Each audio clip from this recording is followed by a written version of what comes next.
finished product. Look what you got right there.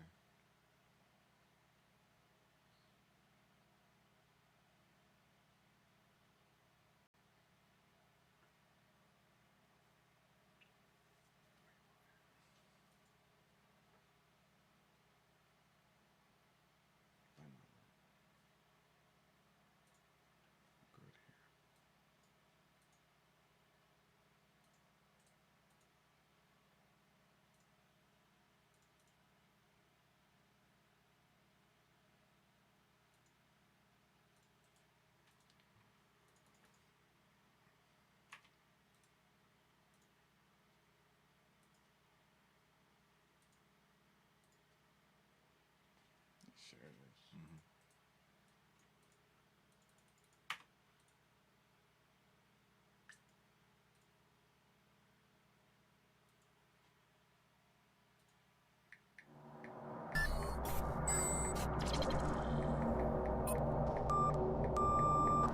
TruthSeekah and or its affiliates are not responsible for any strange phenomena that may occur during or after listening to this podcast, which may include the following: heightened senses of awareness, psychic abilities, UFO sightings, alien contact, time loss, out-of-body experiences, ringing in the ears, ESP, lucid dreaming, increased synchronicities, astral projection, telepathy, stronger intuition, levitation, miraculous healings, and or remote viewing. Please be advised to listen at your own discretion.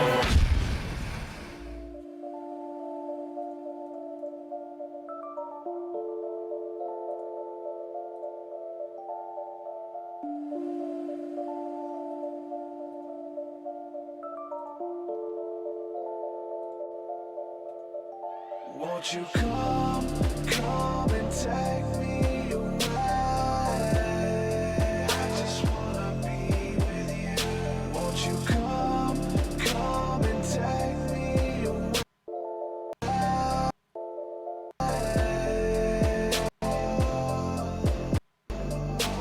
To a place to walk on troubled seas, faith to stand when I don't believe. I just wanna be with you. Won't you come and take me away? I just wanna be with you. Won't you come? You are now locked into the TruthSeekah podcast. Gargoyles! Psychics! Everything's ungodly! Dark Savage! Streaming live at truthseekah.com. She's not a Christian!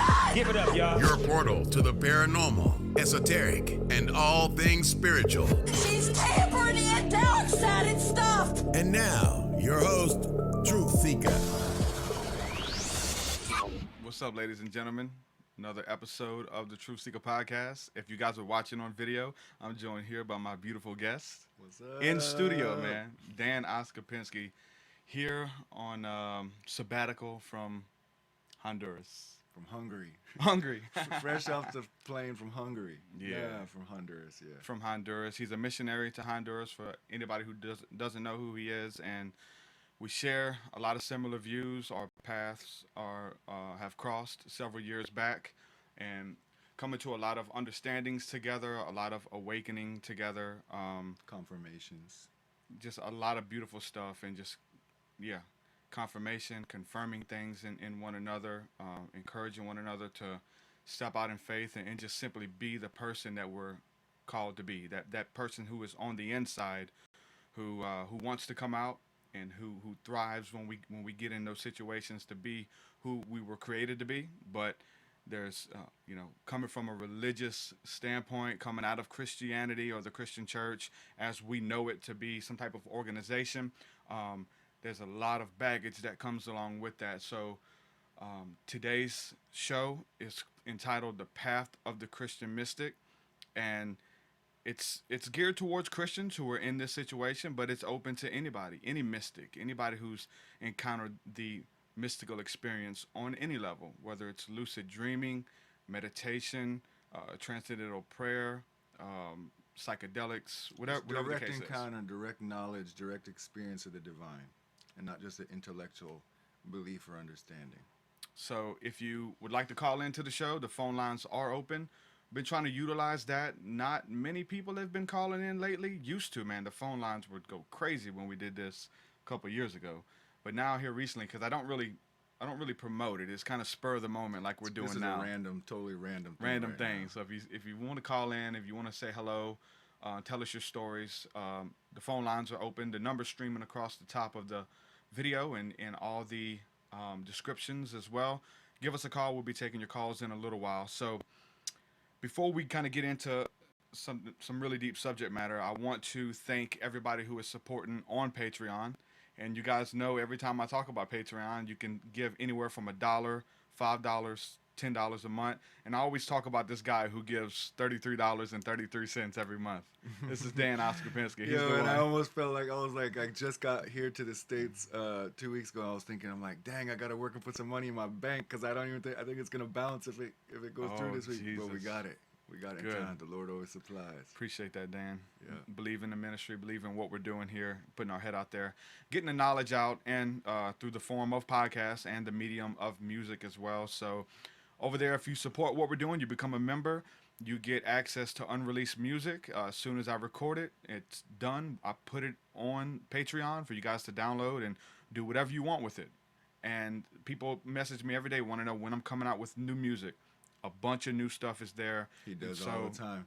And honestly, man, you guys don't understand. If you're a fan of TruthSeekah, you're a fan of his art, and not just his art, the information he puts out. I mean, I'm sitting here in the studio right now looking at the different monitors and stuff he got going on. You guys don't understand what it takes to put out a finished, polished product like this. You know what I'm saying? There's a lot involved in that, a lot of not just time and energy, but buying equipment, investing in himself, investing in his studio and stuff, and it ain't free, you know what I'm saying? So if you guys are blessed by hearing information that maybe you haven't heard nobody else talking about these things, it's hitting your heart or it's confirming things. That's what I hear all the time. People write me in private, say, man, you're speaking out, you're articulating things that I've felt in my heart for so long. I've never heard anybody else say what I feel, and you're speaking it out for me, and so I know that's what we do for a lot of people.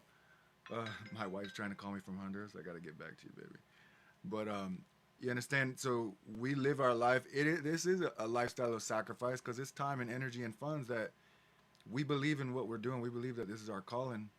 And like when you was doing a little intro, I was just thinking, not in any way of us on some kind of pedestal, but we are some kind of forerunners in the sense that we were willing to put ourselves out there and be ridiculed and persecuted a lot for a long period of time.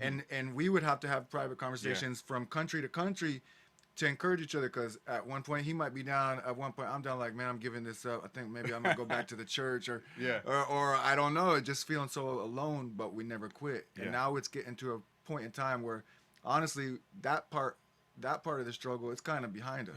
You know what I'm saying? And now, because we've been consistent with it, so many of you have been able to connect with each other. That's the weirdest thing too. I mean, literally hundreds of people.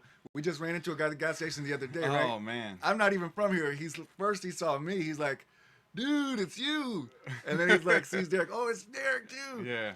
And just connecting people, and not only to maybe you hear something from us, you're like, wow, I'm not alone. Yeah. But just from getting into our communities of people who are connected and vibe with each other, you really find out you're not alone. Yeah. You really find out you're not alone. As a matter of fact, this is quickly going to be accelerating more and more to the norm, and what was held as normal, that's going back in the past, and we got to keep moving forward, guys. That's what this whole show is going to be about. We're going to talk about Dan's encounters. We're going to talk about my encounters and a lot of your encounters, because we understand that our story is your story. And that's why so many people resonate with it, and that's why so many people reach out. And it's insane. It's divinely ordered by God, and what we're doing is it has fruit. And like he just said, people reach out all the time. I woke up this morning answering emails from people who were telling me exactly what you just said. Every day. And so it's a blessing, and I thank God for it. I thank God for the mantle he's given both of us, and we had to pay for it. And every single one of us, we have to pay for the mantle and the anointing. People want some type of quick fix, or like, okay, tell me how to do what you're doing. And I'm like, prayer, application, time, application, and that's it. Seek God above all else, man. Time, man. And it comes with just stepping out in faith. And so it's not like, okay, do this, read this book, get back to me in 6 months. And there is some of that happens, but it's a process, man. And I thank you guys that you guys are along for the journey, especially everybody listening right now. The chat rooms are open. People are talking in the chat rooms on the different social media platforms as we're speaking right now. So huge thank you to everyone who is giving at Patreon. If you want to get with us, man, and support what we're doing or what I'm doing, Dan has other stuff as well. You can support him. But for me, it's patreon.com/TruthSeekah, and you get a bunch of free perks and stuff too. So I want to thank the newest member over there, Carolyn Craighead. So I want to thank you so much for stepping out to support what I'm doing. You've been supporting the whole Mythicist stuff that we've done for a while, but I just seen that you came over to the Patreon and became a member over there. So thank you so much for all the support and love. It goes a long way. A lot of y'all drawn to the knowledge and information, the topics, the themes and stuff that we talk on. You might not even know that Derek is a music artist. You know what I'm saying? And you're really drawn into the conversation, and then you're going to get an extra blessing. Like when he said, it's ridiculous because he give you the music. You know what I'm saying? It's not about him doing this as a thing or how be a character and make money, although he has a family and stuff to provide for. But he gives it. Anybody who is down and being supportive of what's coming out through the podcast and through everything he does, from the back door, everything that he does, everything that he creates, he's just giving it right back to the fans and supporters anyway. So, I mean, and you might just know him from the music and get blessed and drawn in. That's what we're really hoping. And that you're going to get rocked with a new angle and perspective and perception of Jesus Christ that you totally writ off and you discarded or you didn't want to hear nothing about it. And you know, we're out there fishing, man. All day we fishing. We're fishing with... Any good fisherman going to tell you, if you got 2 or 3 poles, you got a better chance of catching dinner. You know what I mean? So, and it's about knowing the ones. And I think the reason we're even having this conversation right now or doing a podcast is to when I was having my awakening and going through some stuff that nobody at church could help me with, thought I was going crazy, looking up people who can maybe give me some confirmation or help me with the process. And I couldn't find many people. There were some, but I'm thankful for the people that I found. And so this is just an avenue for people who are having spiritual encounter that they can't explain, going to the next level in Christ and feeling like you're alienated or you're by yourself. And that's just all we are. Just let you know, look, you're not alone. Any questions that you have, we'll try our best to help you answer them. But just to know that you're not alone, man, that goes a long way. Feeling like, I think everybody goes through that. Even, I mean, not even with the spirituality and the spiritual encounter, but maybe even like street preachers who are like, I'm the only one preaching the truth, and I'm the only one who wants to do this, and I'm the only one doing this. And we talk about doctrine and stuff like that and what separates us. I always point out the example now. I was really big into Jimmy Swaggart Ministries, right? And they have a really good understanding of the cross and how the finished work of the cross changes us. And that's how, you know, like we have that salvation through the cross. And that's their focus of their ministry, the cross. And I've heard Jimmy Swaggart get on the radio in tears, crying, begging that they were the only church preaching the truth. Right. And that God gave them the message, and they're the only church out there with the truth. And it gets into this elitism, and so you can't promote anybody else's church. You have to come to our church because we're the only ones with the truth. And my grandfather was a pastor of a big church, and that turned into a cult. And the same thing. First, it started out there might only be 1 million other true believers out there, and over time it got whittled down to there's only 500,000 or 1,000. There might only be a handful of churches, and then, like you said, eventually it gets down to this thing. It's only us. Yeah. Salvation is by coming in with us. We're the ones who got it. And honestly, I know that it's part of the religious spirit, you know, and honestly, I know that we've felt that at times in the past. But probably one of the things that's making me thrive right now and just rejoice daily in life is realizing I'm not. This is so much bigger than us. Like, this truth is coming out and nobody can stop it. He's going to pour his spirit out on all flesh, old, young, male, female, teenagers. We talk to them all the time. Now, teenagers, different people hitting us, they don't even know what it is they're experiencing. Yeah. They're not experiencing it in response to hearing the message. They're having experiences, and they need us to help them understand what it is they're experiencing. So there's no stopping this. And like you do podcasts with all the different kind of people, I talk to all different kind of people. I'm loving it. I've been bouncing around through Florida, and I'm up through Alabama. I'm going all over, and we might have different. It's a diamond with many facets. Yeah. I can look from this angle and I see yellow gleaming off of it. You looking right from there at the same diamond, you seeing red bouncing off it. That doesn't change the fact that it's still the same diamond. That's the key, You know? to be able to see that and to look at somebody who even may be different or hold a different core belief of some other things, but to be able to respect that and see the potential and know what the hell the body of Christ is and has different members. The arms, the legs, the eyes, the ears, the mouth. And so these like people get on this elitist tip where they're the only ones who can do anything. But they like I respect people who are where I used to be. Like I don't look down upon them that you're not where I am. I respect the process. I respect the journey, and you're just as valuable there than I am where I'm at. You know what I'm saying right now, and it's a beautiful picture, and we got to be able to see it like that. We wind up overlooking the only reality. Let's say I just met you, you know, we hanging out here talking, and I'm trying to sit here and listen to what you believe so that I can figure out whether or not I'm in agreement with you. Yeah. And yet I'm overlooking the only real thing I have, which is the opportunity right here, right now to feel you and love you. You know what I'm saying? Yeah. And honestly, that's what it's all about, man. We can love each other where we're at. We have our ideal. None of us are fully there. We're being transformed by the renewing of our minds daily. Yeah. And as long as we can keep it real like that and understand, you know, this is a process. All of us are at different places on the process. And a little bit closer. So with that being said, the whole precept about that is like, what does the scripture say?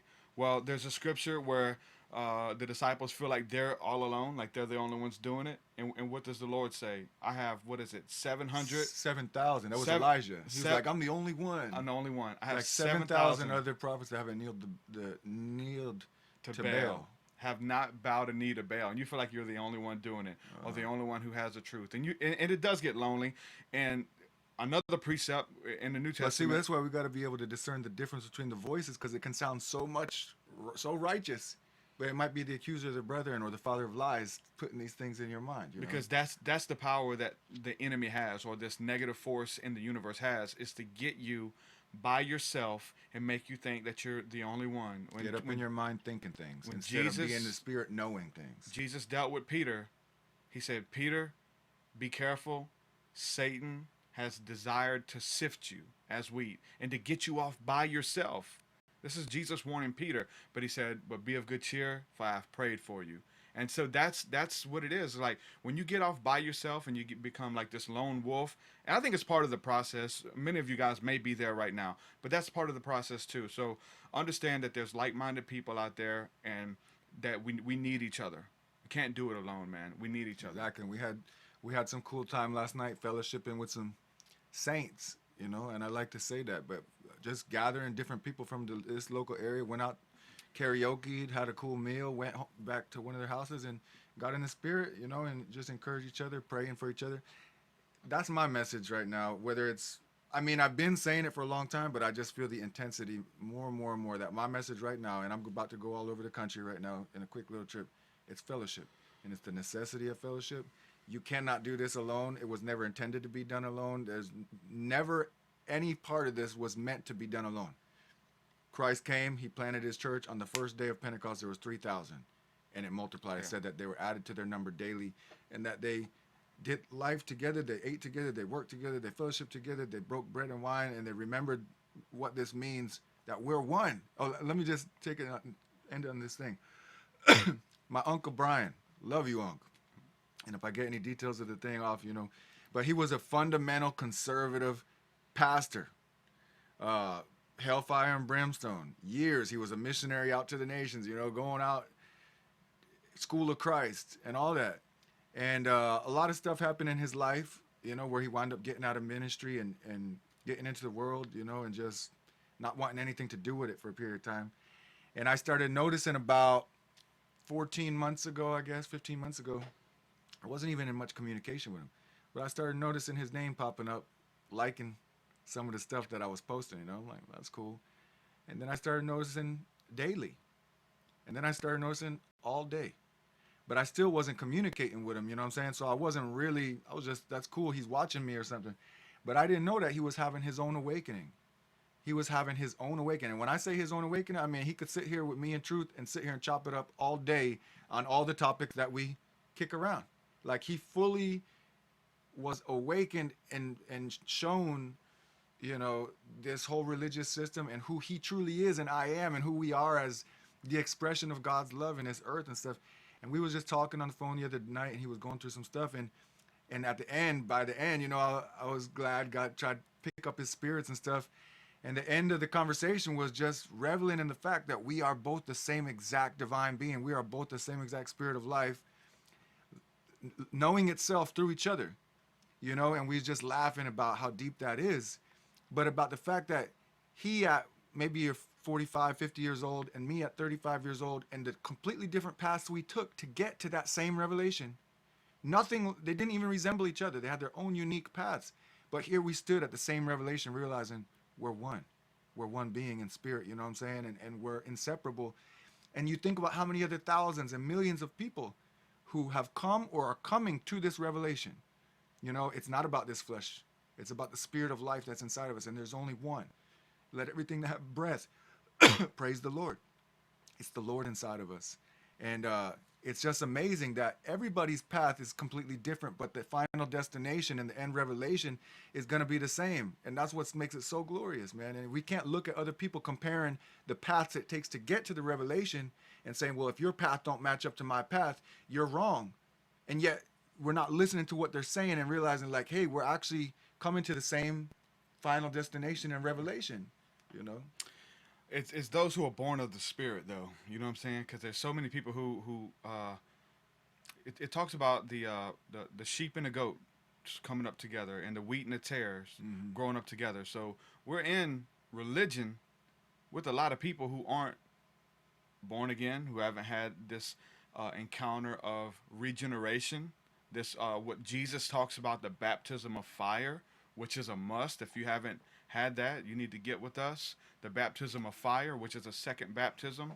You have the baptism of water and then the baptism of fire, and that changes everything. That's the game changer. And so we have people who are like book smart and book savvy, whether it is the Gnostic Gospels or lost texts, and they can kick around all kinds of knowledge, Right. but there is no application.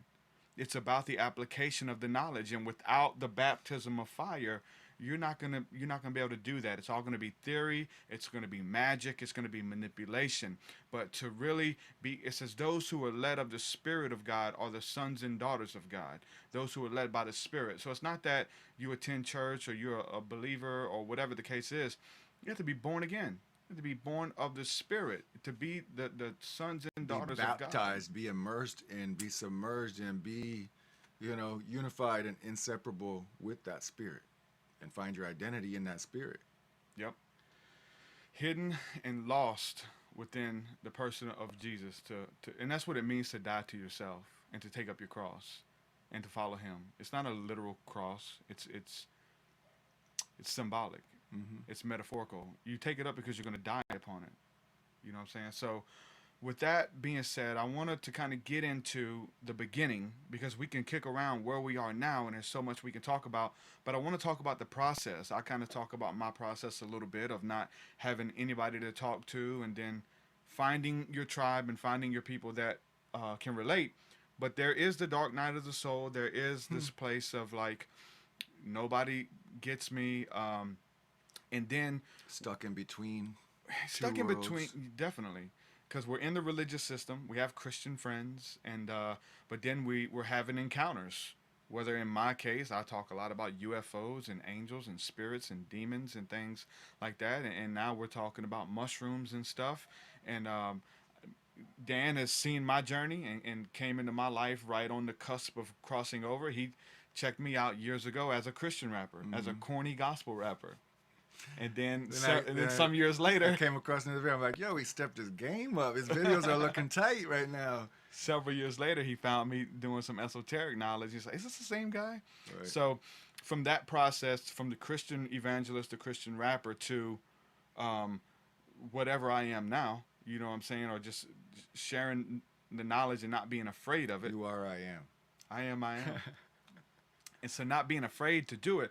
But there's I can't talk about the hell and stuff that you go through, wanting to be accepted from your peers. Just imagine, the stuff Seriously, that like, goes on. Inner turmoil. And I'll say this to cover my ass, and I did this on purpose. The stuff that we're talking about now, and we would go to church services and Bible studies. I never, ever, ever, ever talked about this in public with people. I never went to a Bible study and tried to change the subject or talk about aliens or something. If anything was said, it was about people who seen what I was doing online because they, Facebook and stuff like that. And then they would talk amongst themselves, and some people would mention it here and there. So I made it a point that I wasn't trying to proselytize at the time UFOs or aliens or whatever the case is. And many of us don't. And I don't know if that's a circle that you're in and you feel led to do that. I don't try to push anything on anybody. At this place now, the people who are supposed to be there, they just come. Exactly. I don't have to go seek nobody out or, man, if I could. But I used to as a Christian. Like, I used to try to do that and try to, like, see how I can win this person over or change their philosophy to believe what I believe. Now, it's just out there, and the people who resonate with it, they just come. When you look at Jesus, he didn't do that. He didn't have to do that. And I think the more that we grow into understanding who we are, how the spirit operates, and like me and you talk about all the time, even just guarding our mind, being aware of our thoughts, paying attention to our thoughts, manifestation, all that kind of stuff, there's two ways of going about this. You got the whole rest of the New Age movement and The Secret and the law of attraction and all this stuff, and they'll be like, okay, so basically they don't know what they're trying to be mini gods, outside the order of God, because they have the power of God in them and they can create and draw and attract things into their life, but without wanting to be in an order and under subjection to a bigger plan and a bigger will that you want for you to be used in. So we wind up starting to try and create and draw to ourselves all this kind of stuff. And then you have those same laws, because it is law, it's universal law. You understand? But people can manipulate the system. That's sorcery and witchcraft.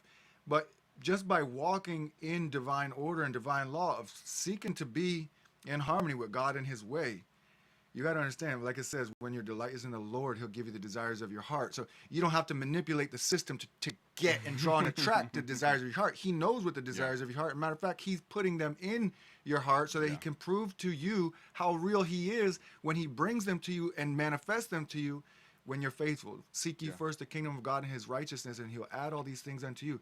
So like now, whether it's the means to provide for my family, if it's the kind of friends, the people that need to hear certain things, I don't have to think about it all. He attracts and draws it to me on a daily basis. And that takes the whole burden off of having to do.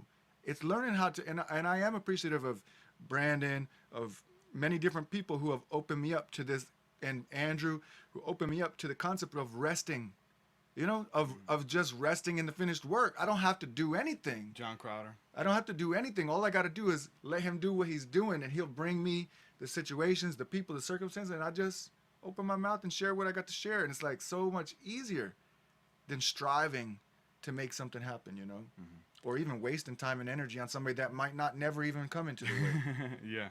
Because that's the thing that I think this is the principle I go by now, is that you can beat yourself black and blue trying to teach a concept to somebody or to try to change their philosophy or their way of thinking.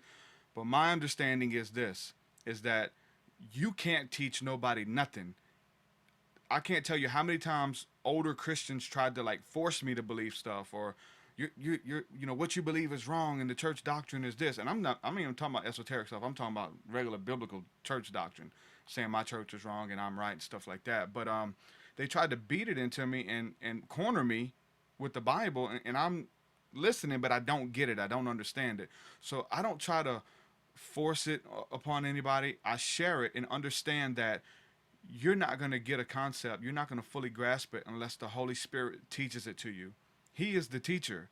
And unless the Spirit of Christ reveals it to you, you're not going to get it. There's no need to try to push somebody from one season to the next, or try to, like try to make you feel better, like you done did something, and you don't even truly know that they did learn or accept it inside. There was so much of that going on with the like elitism in the Christian church where I was involved with, and even through evangelism, because you have to have the right doctrine.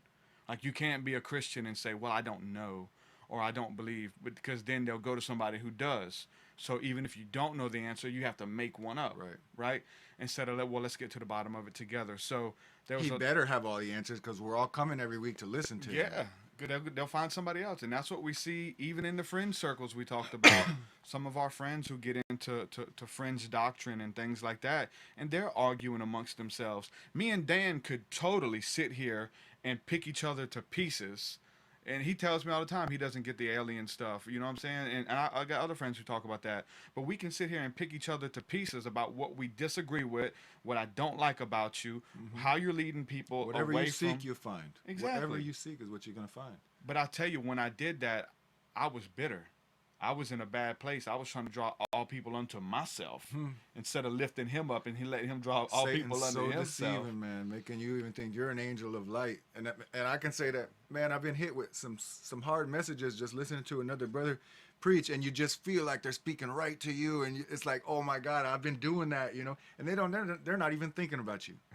You know, like I said, Brandon, many different times, he would speak on certain different things. Even I shut my whole ministry down in Honduras a year ago, in part due to listening to consistent teachings about how ministries and organizations and all this stuff work, and seeing, I'm like, wow, I haven't even been realizing, you know, or haven't been realizing I've been doing that. Because, like, especially when you are dependent upon sponsors or donations to live. I mean, I'm in a third world country with a family that don't have visas to come back here, so the carnal mind can start kicking in. What are we gonna do? What are we going to do if people stop supporting? And you know how many different seasons we'd start talking about things in public, and everybody who's from religion, they back up. We can't have nothing to do. Not only do we not support you anymore, we can't have nothing to do with you, and we're going to tell everybody else, watch out for you. And then, you know, without even consciously doing it, subconscious carnal mind start kicking in. Well, what are you going to do now? How are you going to survive? How are you going to make this happen? And start trying to be manipulative. There's, you know, man, there's pros and cons to it, and I understand where people are coming from. I was there, then you were there, and I seen you go through it. And we can laugh at it now, but really going through it, we're like trying to erase posts and stuff, and like delete videos. And you wind up being on this crazy pendulum swing, because going double-minded. You never were walked through it. It's like discipleship. Nobody was there to walk you through how to transition from one world into the next, or from one paradigm to the next. So you get a flash, you know, a awakening or a revelation on a certain thing you've been off on. And then maybe it's just personality types. I know I'm like that. You're probably like that. But a lot of people I know that we're radical, we're extreme. And if we weren't, we probably wouldn't be doing what we're doing right here for so many people. But I'm that kind of guy, whether it's health and diet or no matter what it is. I'm like, when I decide to make a change, boom, I'm running all in with it. But it's unstable if you don't have a support system there. If you don't have other people there to hold you accountable, to coach you through it, you go on this long swing forward, and then when something happens, you know, or a critical situation comes up or whatever, before you know it, your attention was off that thing you were running towards, and you're distracted back on here, and that pendulum start falling back, you know, swinging back the other way. And fellowship and a system of support and accountability is crucial, man. Crucial in this transition. I think, and I'm always talking about now how I love seeing people be their genuine self. And I have friends who do it. I listen to podcasts who do it. But to see someone living life and thriving, being themselves. And you don't have to, like, you're just you. What you see is what you get, the whole package, the good, the bad, the ugly. And to even make a living off of being themselves. We have friends, man, who are doing this. And somebody who's big, who we always shout out, John Illuminati Congo, man, who's a huge inspiration. And to see him be himself and to thrive in that, no matter what you're doing. Man, I know dudes who, and but John Illuminati Congo, like, I might not agree with everything he's about, you know what I'm saying? And even that subconscious carnal mind might see things, because he's a shock value guy, you know what I'm saying? Now, and but you'd be like, whoa, hold up. But when you, like you said, when you can separate the bones from the meat, or or spit out the seeds and the bones and stuff, you know, but still try to see the good, try to look for the good, and in that aspect, like you're saying, him totally embracing his uniqueness, his individuality, and the greatness of what we are in God, and God through us, and not be not care about the opinions of other people. And that's how you ultimately are going to draw more and more and more to you that are about what you're doing and the opinions of men, man.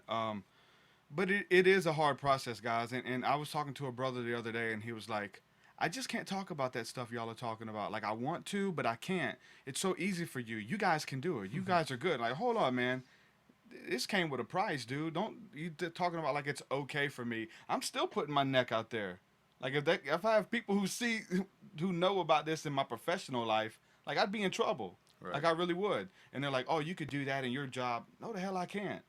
And so we have friends who want to talk about it, but they can't get past the fear of it because of the professional life, the job life, or whatever the case is. If their boss finds out they're on here talking about mushrooms, they're probably fired or going to be drug tested about this kind of stuff, you know? So people think it's easy, or that, you know, there was a price and there's still a huge price. It's not easy, but we understand the value of it. And because you guys won't do it, we have to. Who else is going to do it? You guys are going to let the New Agers do it and let them tell you all about it and let them lead you down all kind of crazy paths? Because they're damn sure doing it. They don't give a damn. We have to do it. And I encourage you. I encourage this. I encourage that whatever is inside of you, whatever that God's calling you to do, and you've had experiences and you want to speak about them, you feel the Lord calling you, do it. Don't be silent. Don't be scared to speak. Like, I think this stuff is so important. It's just as important as the gospel. you got to learn to trust that voice of intuition, you know, what's in you trying to call you to do something, and trust it. I just posted the other day, without risks, life, there's no rewards. Yeah. That comes from a life without risks. You got to, man. Like, if we didn't, who's going to do it? There is, you know, in the Christian realm, there's nobody talking about this stuff, man. They're starting to pop up now, but it takes to do what we're doing to give people the courage. So, like, you know what? They got a podcast. I could do a podcast. They rap about it in their music. Let me talk about the seraphim and angels in my music. Yeah. You know what I'm saying? And you got to get to this place of comfortability, because comfortability in your knowing of who you are. Because if you even allow the shadow of a doubt of what somebody else says, you're not a real Christian, or you're not, and you're going to entertain that and accept that, then you're not even sure. Yeah. But once you come to this place where you say, no, I'm sure. I love God. I love Jesus. Jesus saved me from my darkness. I'm totally, you know, a completely different person now. I have eternal life. I don't fear death, all this stuff. So the most you could come to me and tell me is, you don't believe the same things as me. That's fine. And so all of you who claim Christ, like, let's sit down and hang out. Let's chop it up. We'll focus on the commonalities. We can share what we're sharing. But nobody can ever kick me out of the club, because you didn't bring me into the club. And I can't kick you out of the club. So as long as we get that mentality out and realize, I can't tell you you're not a Christian if you're claiming Christ. And you can't tell me I'm not if I'm claiming Christ. So the most we can do is sit down and understand each other and hear each other out. And so, like he said, if we touch on a sensitive topic like mushrooms or something, that don't kick me out of the club. See, just because I believe one way about one certain issue, that does not negate all the other foundational, fundamental truths of what brought me into this light. You can't tell me I'm not in the light just because we have a difference of opinions on something. And even if I'm wrong on something, there might be, you know, a little bit of fuzziness or shadow left, that as I continue on this path and continue walking, he'll keep revealing things to me and refining me and purifying us. That's what this path is. But you can't tell me I'm not in the club because we don't agree on this point, or we don't hold the same doctrine together. It does not work like that. And as long as we realize that and know for beyond a shadow of a doubt, nobody can kick you out of the club. Once you got that in your heart, nobody can kick you out of the family of God. Nobody, no man can take you out of the family of God. Then you can have that surety in your heart, that comfortability and that confidence to start going ahead and being a little more bold and talking about things that maybe you wouldn't before, out of fear. Because perfect love casts out all fear. The fear is, if I say this, or if I talk about these things, if I believe a certain way, I might get kicked out. Yeah. You can't get kicked out, brothers. I'm fully persuaded in my mind. Nothing can separate us from the love of God. Not life, not death, not angels, not demons, nothing. Nobody can separate you from the love of God that you've been born of. If you've been born again and born from above, you've been born of the love of God. It's his actual life and essence that you are. and that's birthed inside of you. Nobody can take that from you. And that's what, you know, it almost got to get to this place of anger, because besides the depression, the doubt and all of that, you almost have to get to this place of anger too, because you're realizing these people in this system, they've been lying to you so much and making you feel all these things, keeping you from the truth, keeping you from the reality of peace and the rest of God, knowing who we are in him, you know. And it's like, then you got to push through that anger too. You get a season of righteous anger, but I don't even got time to be angry, you know, anymore. No. All I'm trying to do is bring people into this truth that brings joy. Jesus said the whole reason, he said, to his closest friends and disciples, he said, look, the point that I'm trying to get to you, the reason that I'm teaching you all these things, and the end all of it is so that my joy may be full in you, and that you may be full of joy and remain full of joy no matter what life comes at you. Jesus' brother James said, my brothers, count it all joy when various trials and temptations and stuff comes at you in life, because it gives you the chance to grow in your faith and examine your faith, see where you're really at. So it's all about joy. So if what you're talking about ain't end all be all in joy and a manifestation of joy in your life, I ain't got time for it. Been there, done that, walked through those seasons, but I'm in a season of joy right now. Everything changes, man, when we go from that picking people apart and seeing what's different versus picking people apart to see what's similar, or looking for the good in people. And I got friends who were there years ago, and guess what? They're still there. Like, they're still in it. It's some kind of mechanism for some people too. Like they can't walk together to agree. Like, they have to have that thing that makes them different than you. Right. And really, there's nothing there when you're talking about like how you get into the kingdom. You didn't do nothing to get into it, and you can't do nothing to take you out of it. If it was something, you know, and that's what the whole book of Romans, first 9 chapters work, is so about. that no man can boast. It's not something you did on your own. Even the faith was a gift. Yep. The first 9 chapters of Romans goes into so much detail about that, about the sanctification, justification by faith, not by works, lest any man should boast, because we can boast about our works. We can go here, well, you know, I did this, I did that, and I did this, and I hear people doing it all the time. But I didn't do nothing. I asked him to come into my life, and he changed me, and he sustains me, and he'll continue. He's faithful and just to complete that work, and that's the truth. And so there's nothing you could do to take that away, man. But coming into it, man, talk a little bit about, because I know, like, just talk a little bit about, like, what was some of the first things that you started talking about and then kind of reneged on, and started talking about and then reneged on and stuff, because there's people there right now. When and like, you know, probably an old one that we did with my testimony and stuff, I don't know, he might have up on one of the channels. So to sideskirt getting dragged into all these, you know, you can go check out that one if you want to know more about my story. But when I went to Honduras, it was on a 3-week vacation that never ended. And I just was kind of getting into Facebook at that time. So I would just start sharing, you know, what I'm thinking and making videos all along the way. And it's been almost 8 years. So barely anybody has been around since back then, you know what I'm saying? But anybody who's been keeping on, there's no doubt that it's been an evolution. Yeah. There's no doubt that it's been, you know, progressive thing that's going on with me, and I've just shared every step of the way. Which is natural for everybody. Yeah, exactly. You know, I couldn't open a Bible for about 2 years.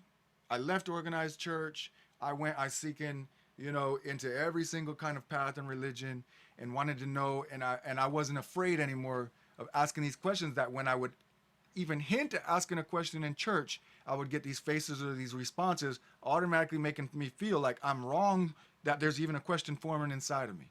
So once I left the church and I started asking all the questions I wanted, I believe that the Holy Spirit would lead and guide me into all truth, will be my counselor and comforter and teacher and all that stuff.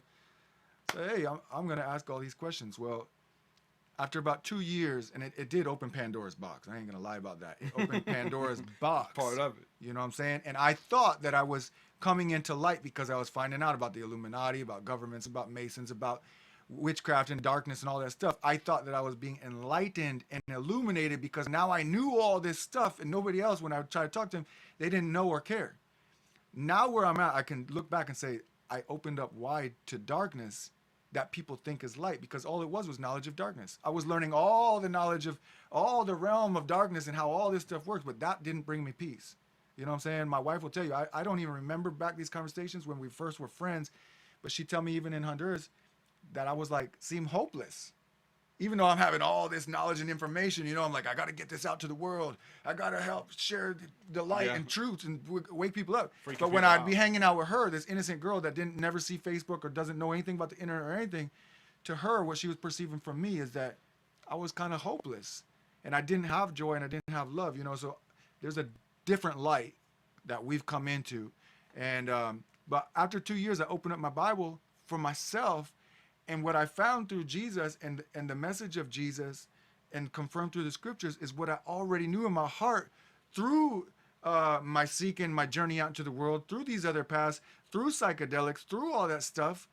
What I came to believe that I was in God and God was in me, you know, and I was him expressing out in a physical form, you know, a living life. And that was the same as everybody else. And all these different, you know, personal awakenings and revelations. When I went to the Bible, it really all started being confirmed for me right there through the scriptures, directly through Jesus, but it wasn't the message that I was hearing from the pulpits. You know what I'm saying? So I started preaching this message of oneness with God and sonship and kingdom and all that stuff. But it wasn't received well. You know what I'm saying? Because I didn't have a covering, what authority when I started baptizing people, all these random things. I didn't seek to baptize anybody. I didn't seek any of these things. But the more I dug into that word, the more I believed what it said, that it was about me. That what it said and what it was revealing, and even through Jesus Christ, that it was all about me. Because Jesus Christ is in me. You know, and I'm made new in Christ. All these things are about me. So what he said to go do, I started going out and doing it. And preaching the truth, telling people how to repent, change their mind, baptizing, and bringing them into this direct communion and connection with God. And the thing that should make people that are in the religious box proud and excited, like, wow, look at this move of God, this is great. And they automatically, like you said, start picking you apart. Besides how you look, you know what I'm saying? I'm not looking like in a way where it's accepted by many. But who gives you the right? Who gives you the authority? The same things they was asking John the Baptist, the same things they was asking Jesus. Yeah. Who are you? Yeah. Are you the prophet? Are you what? Why are you baptizing people? Who? Because Jesus said to do it. You know what I'm saying? Jesus said I'm just doing what Jesus said. So I guess before I really got deeper into sharing mystical things and things that would be touchy or divisive, even though I had my own beliefs and experiences, even along this way, only thing I was coming out and publicly sharing with people and preaching was to come into the kingdom of light right now. Heaven is available right now. Repent and cross over. Come into oneness and sonship. That God is your father and you're direct. You don't need another man in between you and God. That right there, from the religious thing, we went through much persecution over that. But so just doctrinal things, you know what I'm saying? Ideas. And not that I was always right on every single one, and nobody is. And anybody who thinks that your pastor, your preacher that you might sit under right now, that they've always held all the same beliefs, you know, that they haven't changed their mind on things, they haven't evolved in their paradigm over the years, you're deceived. Because they're just like you. You know what I'm saying? And this is about growth, and this is about, as we learn, oh, I was wrong on that, being okay with that, and to embrace and accept it, and discard what no longer serves you for the better, and to embrace. I was thinking even the symbol of the serpent, I share it all the time. People they hear snake or serpent, they think all these demonic negative things, but there is a really cool picture when you look at a serpent, that a snake, it cannot grow into what it's becoming unless it's willing to discard and shed who it was on a regular basis. You know, every so often it has to go through this period where it sheds who it was so that it can grow into what it's becoming. But there was a big time where we, you know, early on we were doing podcasts together. I think like right after we met, like within a week or two. And it was awesome how we met though, because we, you know what I'm saying, we reached out to each other online, and then my family before I left for Honduras, like literally a couple of days, your family came down to go to Disney, and you were in Orlando, you came to the hotel, and we met and we fellowship, we swam, we had a couple beers, you know, we hung out, and we kind of built from there, and then you became a co-host of what we're doing now, Yep. under the Awakening podcast, and we did several shows together when we would talk about some fringe stuff or have other people on who weren't Christians and stuff, talking about crystals and Kundalini and stuff. You wouldn't share some of the stuff. You would do it, but you wouldn't share it. Yeah, because because you had the Christian following. well, and because at that time, talking about this pendulum, I had got so beat down. Yeah. I got so beat down by the brothers and sisters that I thought would be excited to see the reality of what they're reading in the book happening, and they wasn't, and they was constantly telling me, you can't do this, you got to do that, and just feeling alone. Like I said, living in a third world country, all this would be happening every time I'd come back to the States. A move of God would happen and all this stuff, but every time I go back to Honduras, there I am all alone. Yeah. And it's hard to explain because sometimes you feel like, God, why isn't this happening down here? Or why isn't, and you having expectations and it might not be the way he's lining it up. But because of some friends we had and because of, people that we love, but that are still totally mainstream, way out in them big churches, evangelical movement and stuff. And that they, out of loving us, reached out with some opportunities to help us out. But it was almost like that crux and that crosser. And I don't want anybody, if they come across this, to take it the wrong way. But I felt like I sold out. Yeah. You know what I'm saying? I felt like, okay, here's a good opportunity for us. Almost security. You know what I'm saying? Like, dude, if this church, and we never had a church back us like on a regular monthly basis or anything. And God always told me, why you keep waiting for that? Why you keep looking for that? I never told you that was coming. I never told you I was going to provide for you by that. But here was kind of like this temptation of something that was offered. I went on a trip to go, just a possibility of speak somewhere. And within a week, it lined up like 7 or 8 different opportunities to go to churches and fellowship of Christian athletes and all that stuff. And it was all good. But knowing that I can't be honestly and truthfully who I am coming into this, and feeling like I had to put on a mask. And it was so funny even how it worked out because it was winter. And so I went up north and I had to put on, I had to anyway, wear long sleeves, a leather jacket, I had gel in my hair, and I was just laughing the whole way like, hey, this is going to be like almost like a game, because these religious people who, if I came up looking like this, how I normally dress, they would have wrote me off from the beginning and had a million different reasons of why to say no. It's like God was taking all that out the way and me looking a handsome, presentable man, and they're going to have to listen to what I got to say and judge whether or not they want to support me based upon what I got to say. But honestly, and it was all good, but honestly, it was just a bad move and a bad look. And I felt like whether it was my own self imposing this idea or whether it was reality or a blend of, I felt like I was being censored and monitored, and I couldn't just come out and talk about anything I want to. And I'm a shock jock kind of guy. I'm a shock value kind of guy. And I've always been that since I was a kid. And I like to use that to reel people in, to then get them to listen to the more important things, the deep, undeniable things. But I couldn't do that. And I was just constantly being censored and backed into this religious box, and like you said, dark night of the soul, man, being boxed into that religious box and being confined into it, that can make you literally depressed, or just, places you don't want to be. When I was going back and forth, and I would go back and forth mainly because of my church brethren, like people I genuinely love and cared about, people who I would have a phone conversation with, doing ministry and just having friends. And when we hung up, they would say, all right, bro, I love you, man. And it's a guy on the phone, and I have to be like, the only person I tell I love you would be like my mom or my wife. And I have to say, I love you too, man. Mm-hmm. But I mean it. I love you, man. Yeah.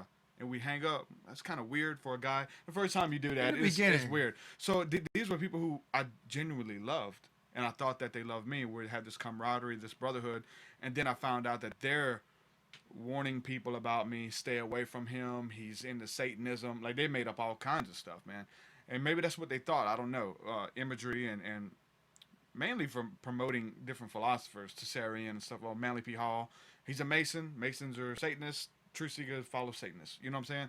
Mm-hmm. That kind of stuff. So I would go back and forth, And then I would present myself to these people and act like I'm not into that stuff anymore. I'd be like, oh yeah, I don't.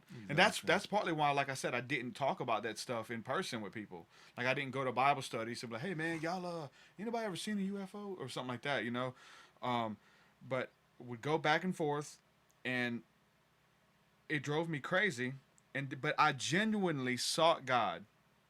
And there was times where I did it on many occasions, and you did too. You did a video where we burn our books, have all kind of expensive esoteric books from Manly P. Hall. I got stuff, man, from the 1800s that I burnt and threw away, signed, autographed copies of Manly P. Hall that I hate that I did. I have art pieces. I had a dude, a friend of mine who does airbrush work, do a mural of Manly P. Hall for me. Amazing, phenomenal.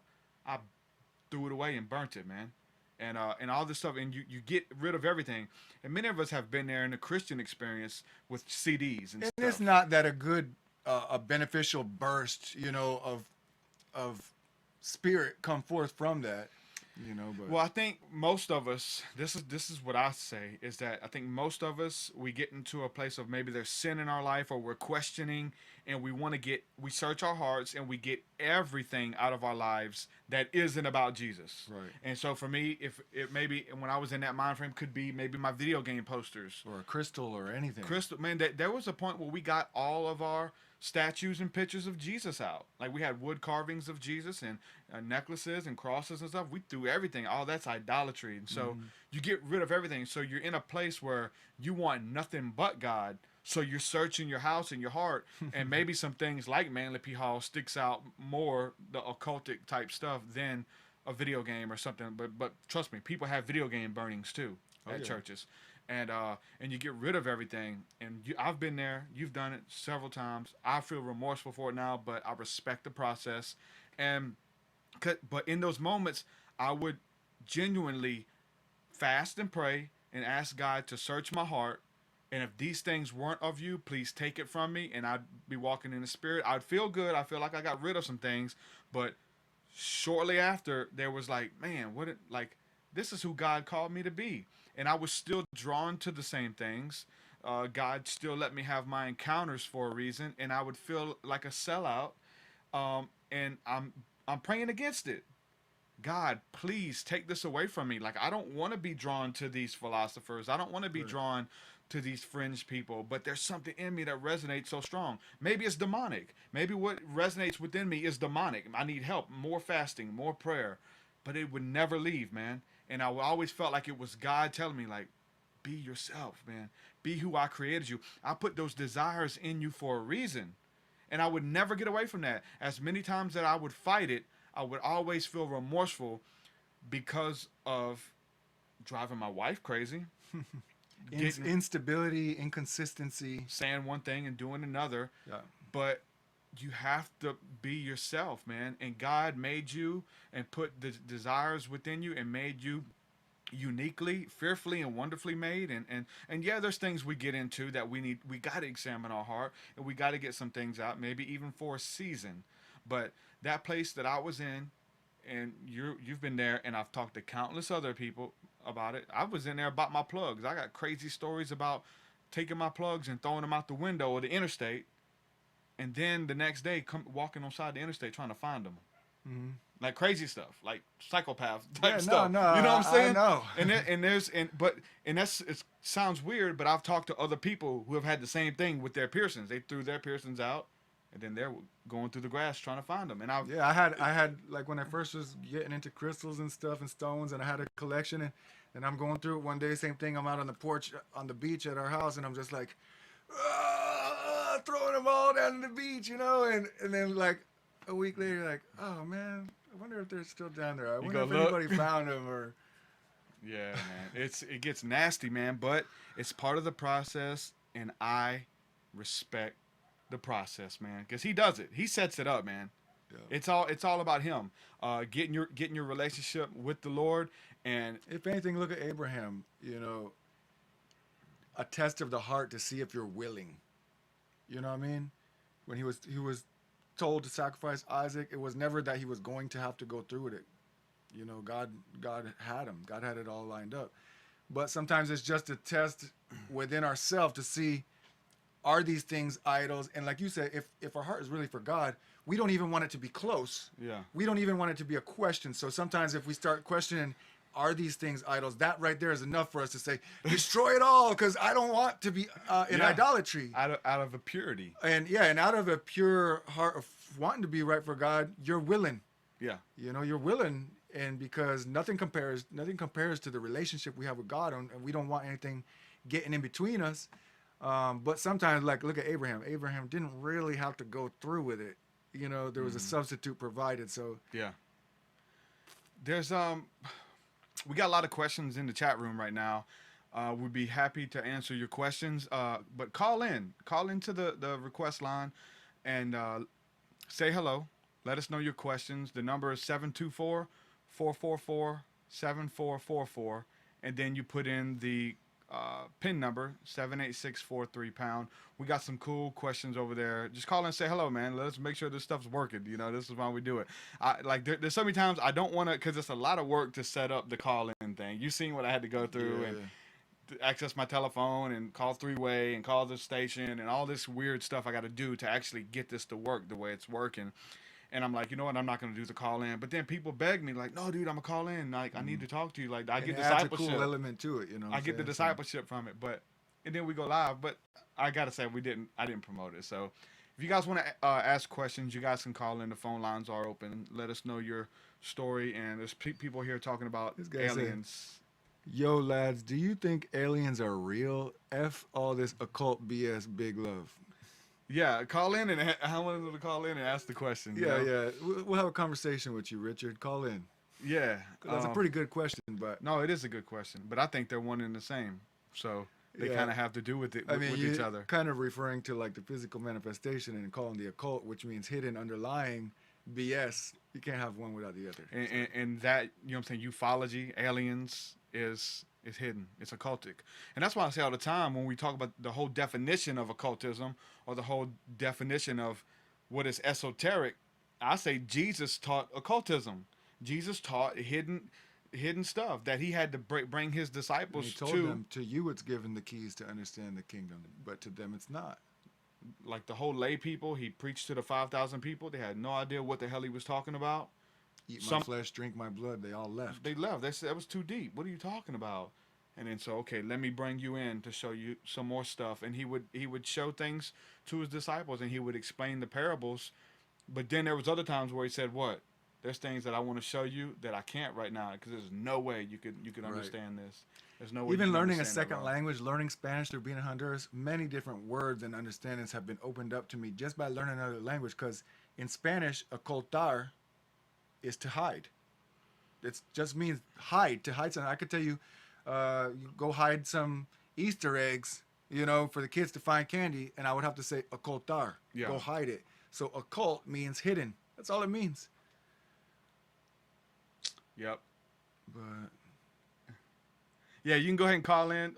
Someone say, okay. He said this, he wants to call in, but he doesn't have any service. Well, if you have a question, man, let me know. I know we spoke on Facebook too. So thanks for all the love. I'm reading in the comment section how Awaken the Fire impacted your life, and you talked about the song Fire on Awaken the Fire.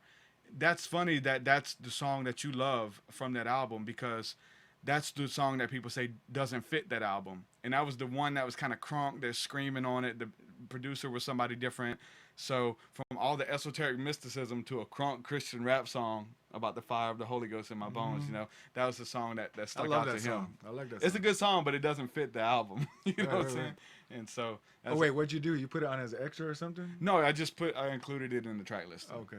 But, you got all the stuff about mysticism, and then you got fire, all the laid back. The rhyming, like the rap style is different. Right. Where I'm laid back rapping versus yelling the raps, the crunk music and stuff. So so he says, give him a set. He's going to pay his bill so he can get some time. All right, we're going to hold you to that. So Max is going to be calling in here shortly. To say hello. I think Channel's watching. Channel's watching in the chat room as well. What's up, Channel? Richard. Chanel, bro. Chanel. I know. It's an inside joke. Okay. Yeah. So Chanel. Panda. Jean Panda. Panda. What's up, brother? Good to see you here. Max, Mike, all of you guys holding us down. Yeah. So we're talking about how, like, we did the podcast together, and you would share some of them. And it's kind of discouraging, but I respect the process. And you didn't share some of them, you know. Oh yeah, But there were understand why. certain podcast topics you wanted to do. I wouldn't even get on with you. And then I would delete them. I would even delete them. You know Yeah. what I'm saying? So I respect the process, and I know what's up. What's up, Lori? And then, so we did the interview with Chris Russian. So I interviewed Chris Russian, who is from Warrior, Alabama. Oh, I did call in on that one. But I told you. What did I tell you? Do you remember? Because I'm wondering if that was kind of like I think from that point, you became a little bit more open. Okay, so Derek, so I had already had lots of experience with psilocybin mushrooms for years. I mean, 3 different. That delay is messing me up. I know, right? Let me bring the other one up. There were 3 different periods in my life, you know, along my path where psilocybin mushrooms entered for a season, and my experiences with them were very different because I was at a different place. Yeah. And so I was already very familiar with that whole topic and that whole experience, and Derek wasn't. Derek was drawn more to all the information and about it and stuff, but he had never personally experienced it, you know. And so even this conversation right here, just getting into that comfortable place of being able to talk about these things, because the one thing nobody can ever take from me is my personal testimony. You can't tell me that I'm wrong in what I experience. You might tell me I'm wrong in what I believe. You might tell me I'm wrong in some kind of idea, but you can't tell me that what happened to me didn't happen to me. You can't tell me that. Yeah. So just being more and more comfortable now, just expressing my personal experience. But when Derek started, I can't remember what I think I didn't know, but he went ahead and pulled the trigger and had an experience. And then it was like life-changing. Within 2 or 3 days, he was full blast, like writing the Golden Teachers, you know. I was an expert on it. And I'm like, oh my God. And at that time, it was probably crossing paths with when my pendulum was swinging back, and I was kind of getting back into this religious thing because of the sponsors or supporters that came into our life and stuff.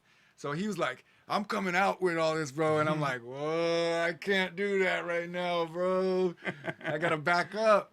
And so when he was going to so after he started, he was already writing songs. He was already, you know, just totally interviews. I had interviews inspired lined up. by the thing that, by seeing, this is what I'm saying.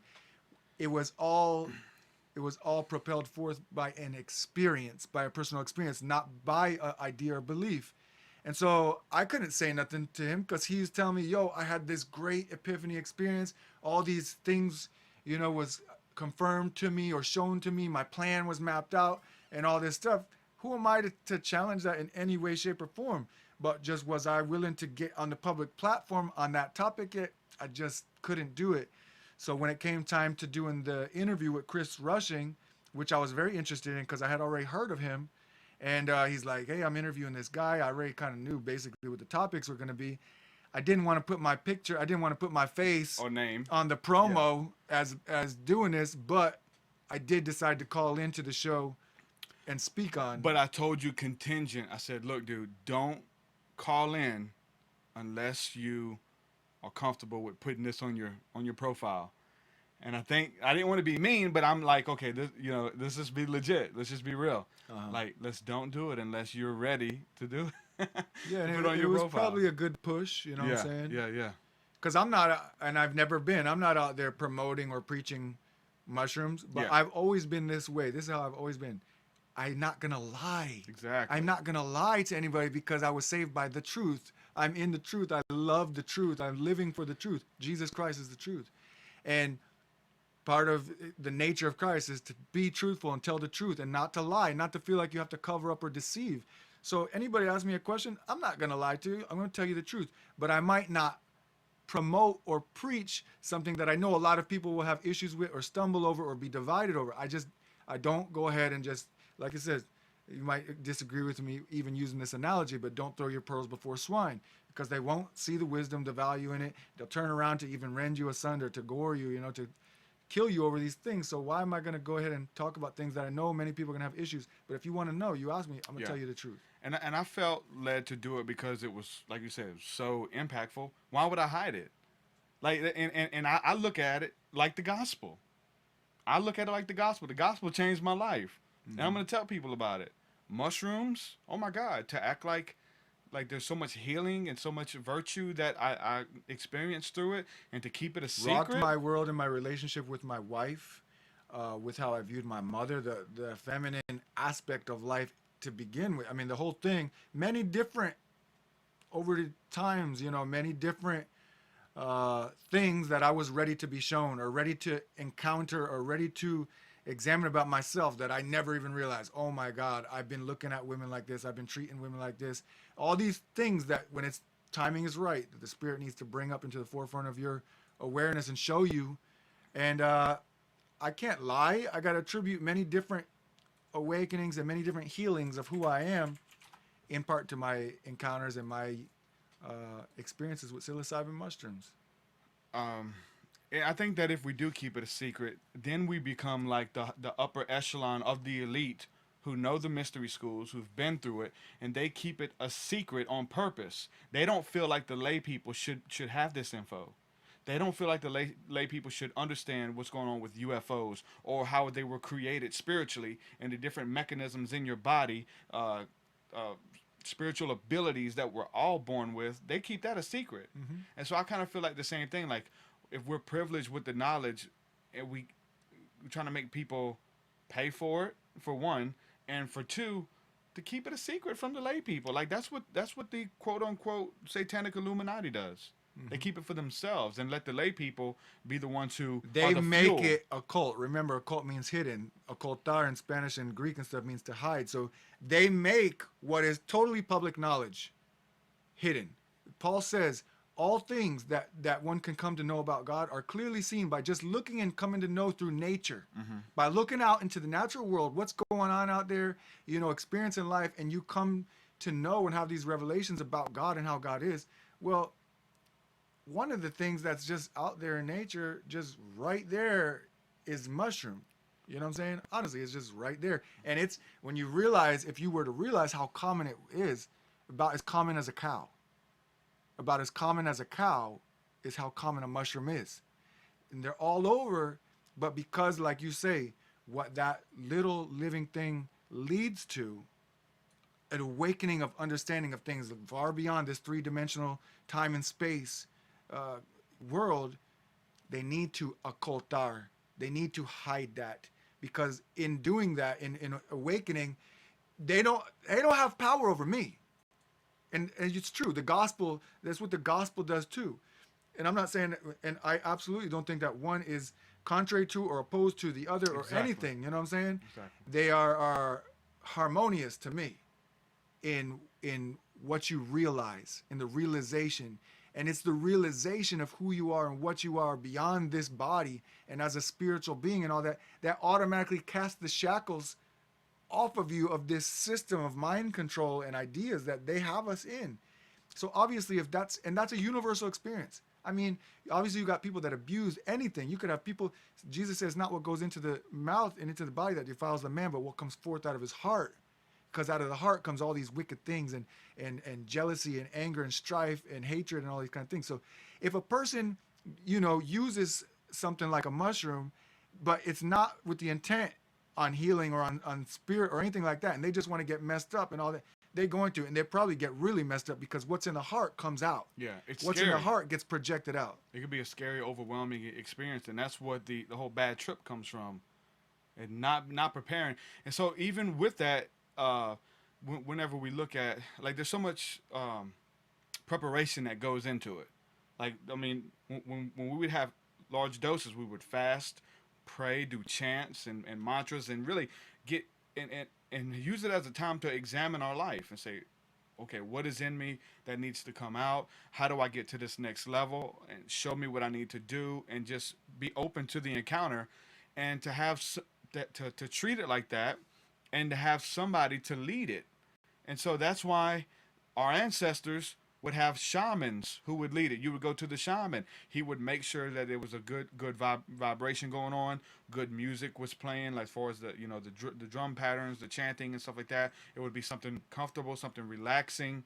Because if not, you can get triggered. I got friends who went with us and had amazing spiritual encounter, and then 2 months later, they do it at a party where they're blasting crazy death metal with the doors wide open, turned up all the way, thinking the cops were gonna come, and they're tripping on mushrooms, and they're in the bathroom panicking, having a bad trip, praying it to stop because of the situation. Even like if you look at some of the secular people like Jason Silva, who talks about the psychedelic experience, and they always say to be in a safe zone, be in a safe space, and have you some good music. There's music. What's crazy about the music thing, because like when you're in those realms, you feel the intention behind the music. Like you can feel what that person was going through when they wrote the music and the thoughts that went into it and it's projecting out. You're able to feel it. Now, if you're sensitive, most of us can kind of feel that without even having the mushrooms. But when you go into those realms, it's amplified like crazy. And you put on crazy death metal. Honestly, for me personally, other than that first season in my life when I was 18 to 21, let's say, and I was all about just partying and getting messed up and escaping.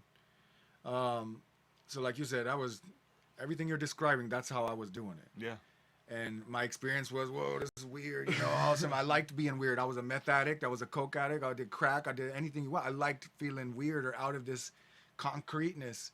But honestly, the other seasons later on in my life, I think most of the time it was by myself and in silence or in nature and just the natural, you know, with the ocean waves or whatever, and brought me into that silence where you could hear that inner voice of the spirit, you know, knowingness. And because it's cool to listen to other music, and if I did, it would probably be like binaural beats or something like that. Yeah. But even like such a sacred space and time, I would really have to already pre-know what the message is that's going to come into my mind before I just play some music or have headphones in, because you're allowing someone else's thoughts. Yeah. You're allowing someone else's experience, and you're partaking in that. And like, for me, it being a very set apart, sacred, special thing, an encounter with the divine, I'd rather just encounter the divine.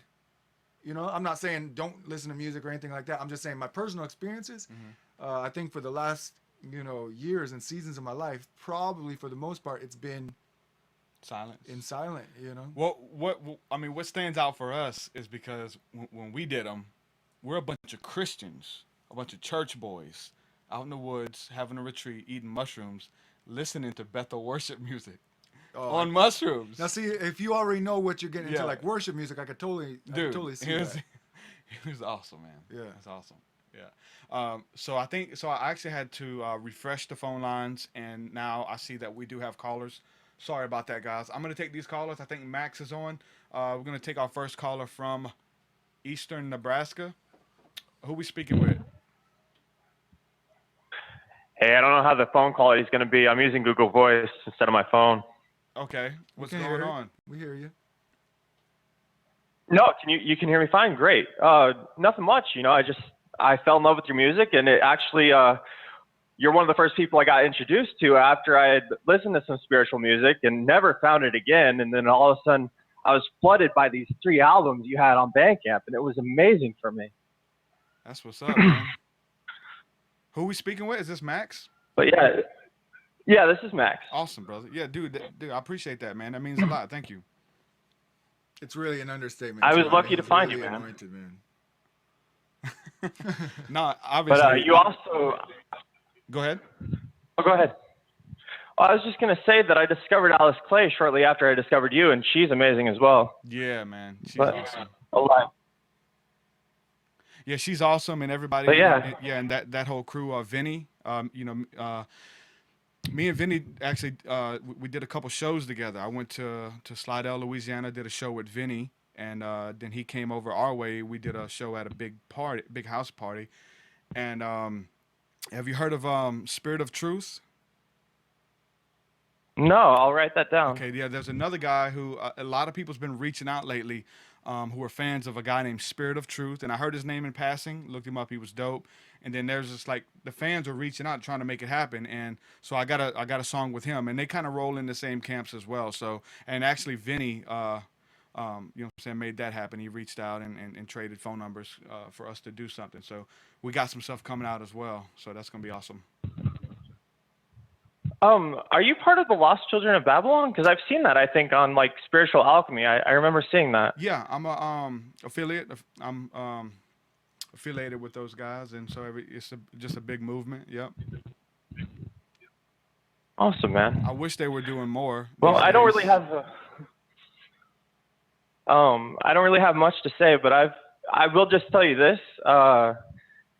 For my schizophrenia and bipolar, I've been in the hospital 19 times in the last 5 years, and I'm very thankful for the whole experience. And that's why your music had such a profound effect on me, I think, was because it was like finally getting another source of what I've been experiencing and not just being knocked down over and over every time I try and explain what's going on with me. Yeah. You know what, dude? I get those messages every day, and I will tell you this: it is hard as an artist and as a spiritualist to get those messages. Some people, I don't understand the messages because we have a lot of people who are way far out there, man. But I get a lot of people who say how much the music helps them and how they're able to cope. And I will say this, that we've been able to pray for people, man. And those episodes stop to any voices that are going on and being able to just be weirded out in groups of people and to pray, and they get peace. So it's awesome, dude, that the music's doing that, and that's what it's designed to do. But before you go, man, do you mind if we pray a blessing over you? Yes. No, of course not. Awesome. I'll start first, and then Dan, you can follow up.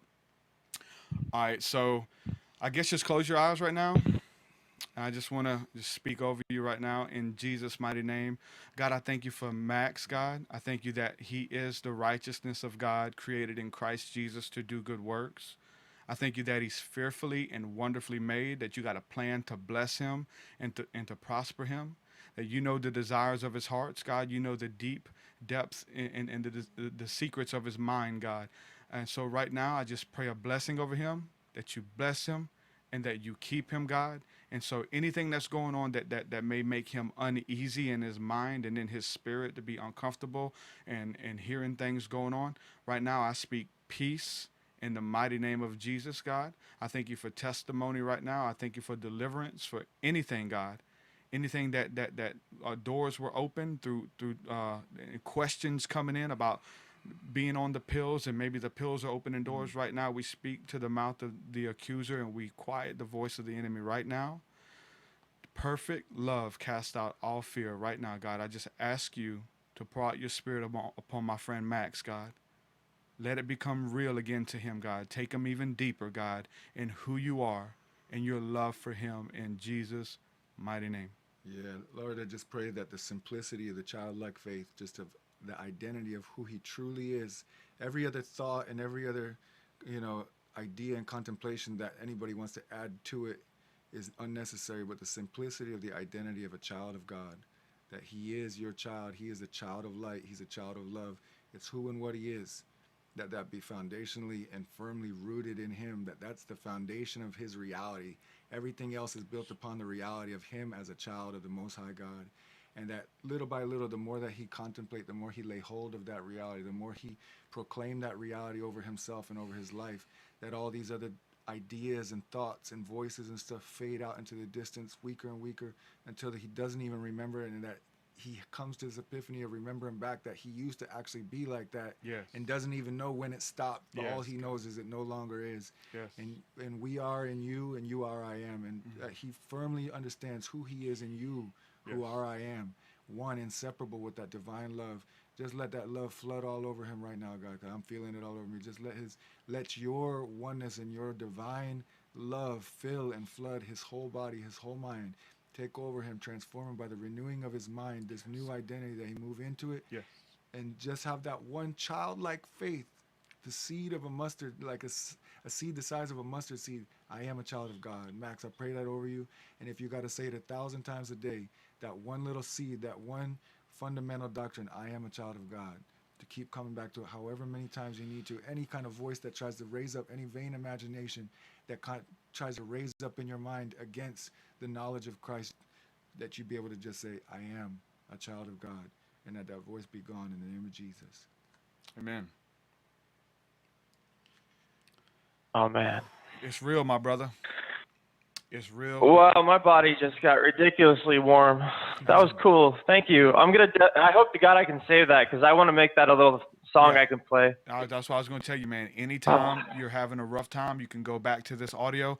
What we do a lot of times in meetings and stuff, we'll have prophets come through and they'll record the prayer over people, and so they have it on tape. And I've got tapes from 2001, 2002, where men of God have spoken into my life, and I can go back and listen to it, and I'm taken back to that moment. And so you could do that. You can pull up the podcast. The podcast is saved in MP3 format, man, and you can go back to it.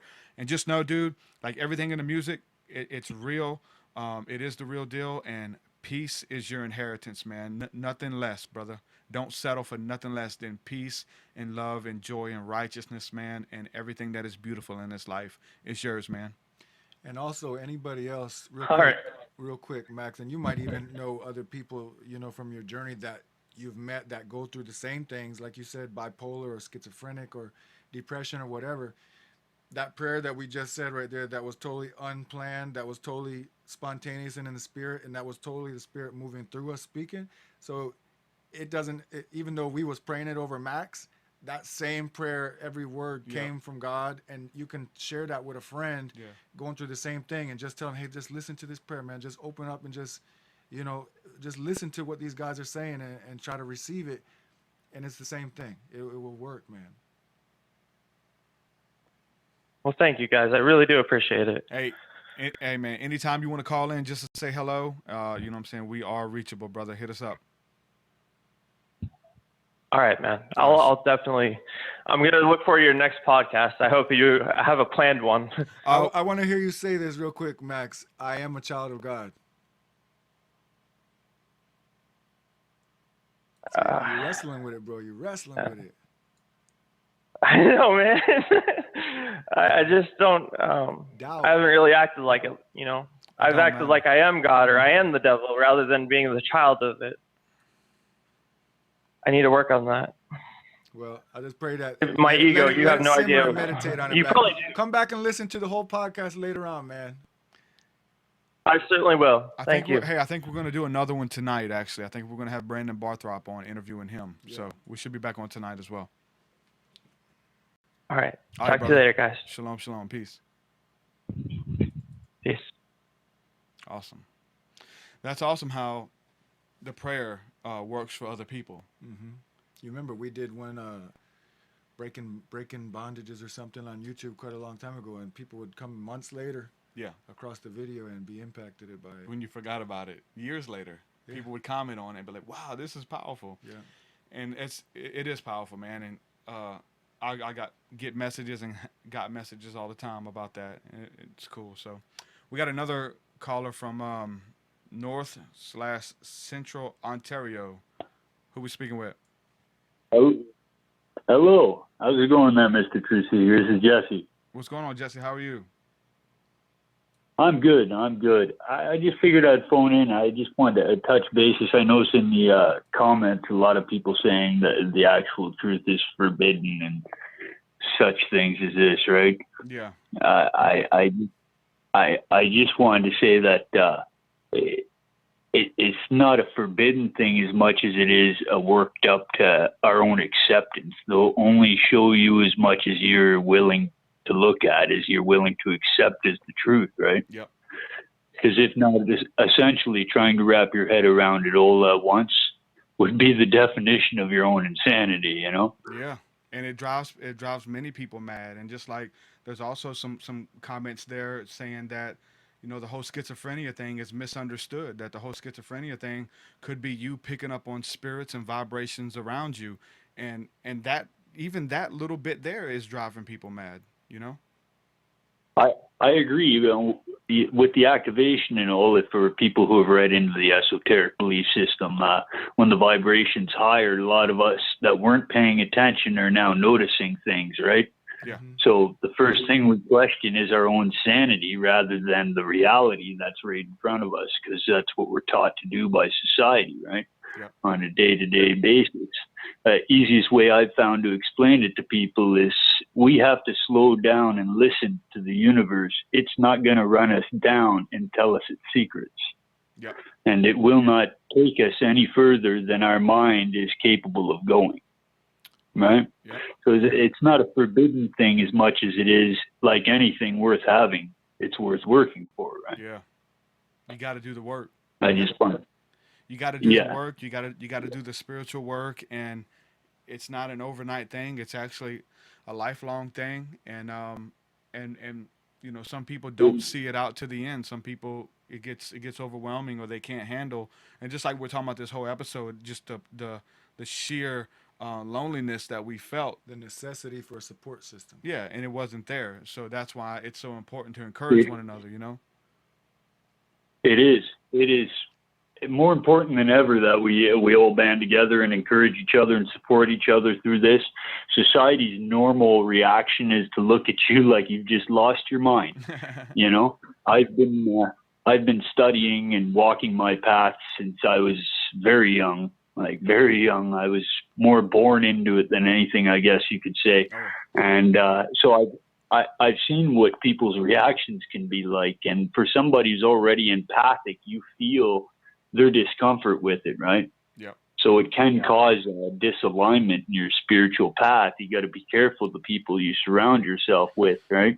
Yep. Like skepticism's good.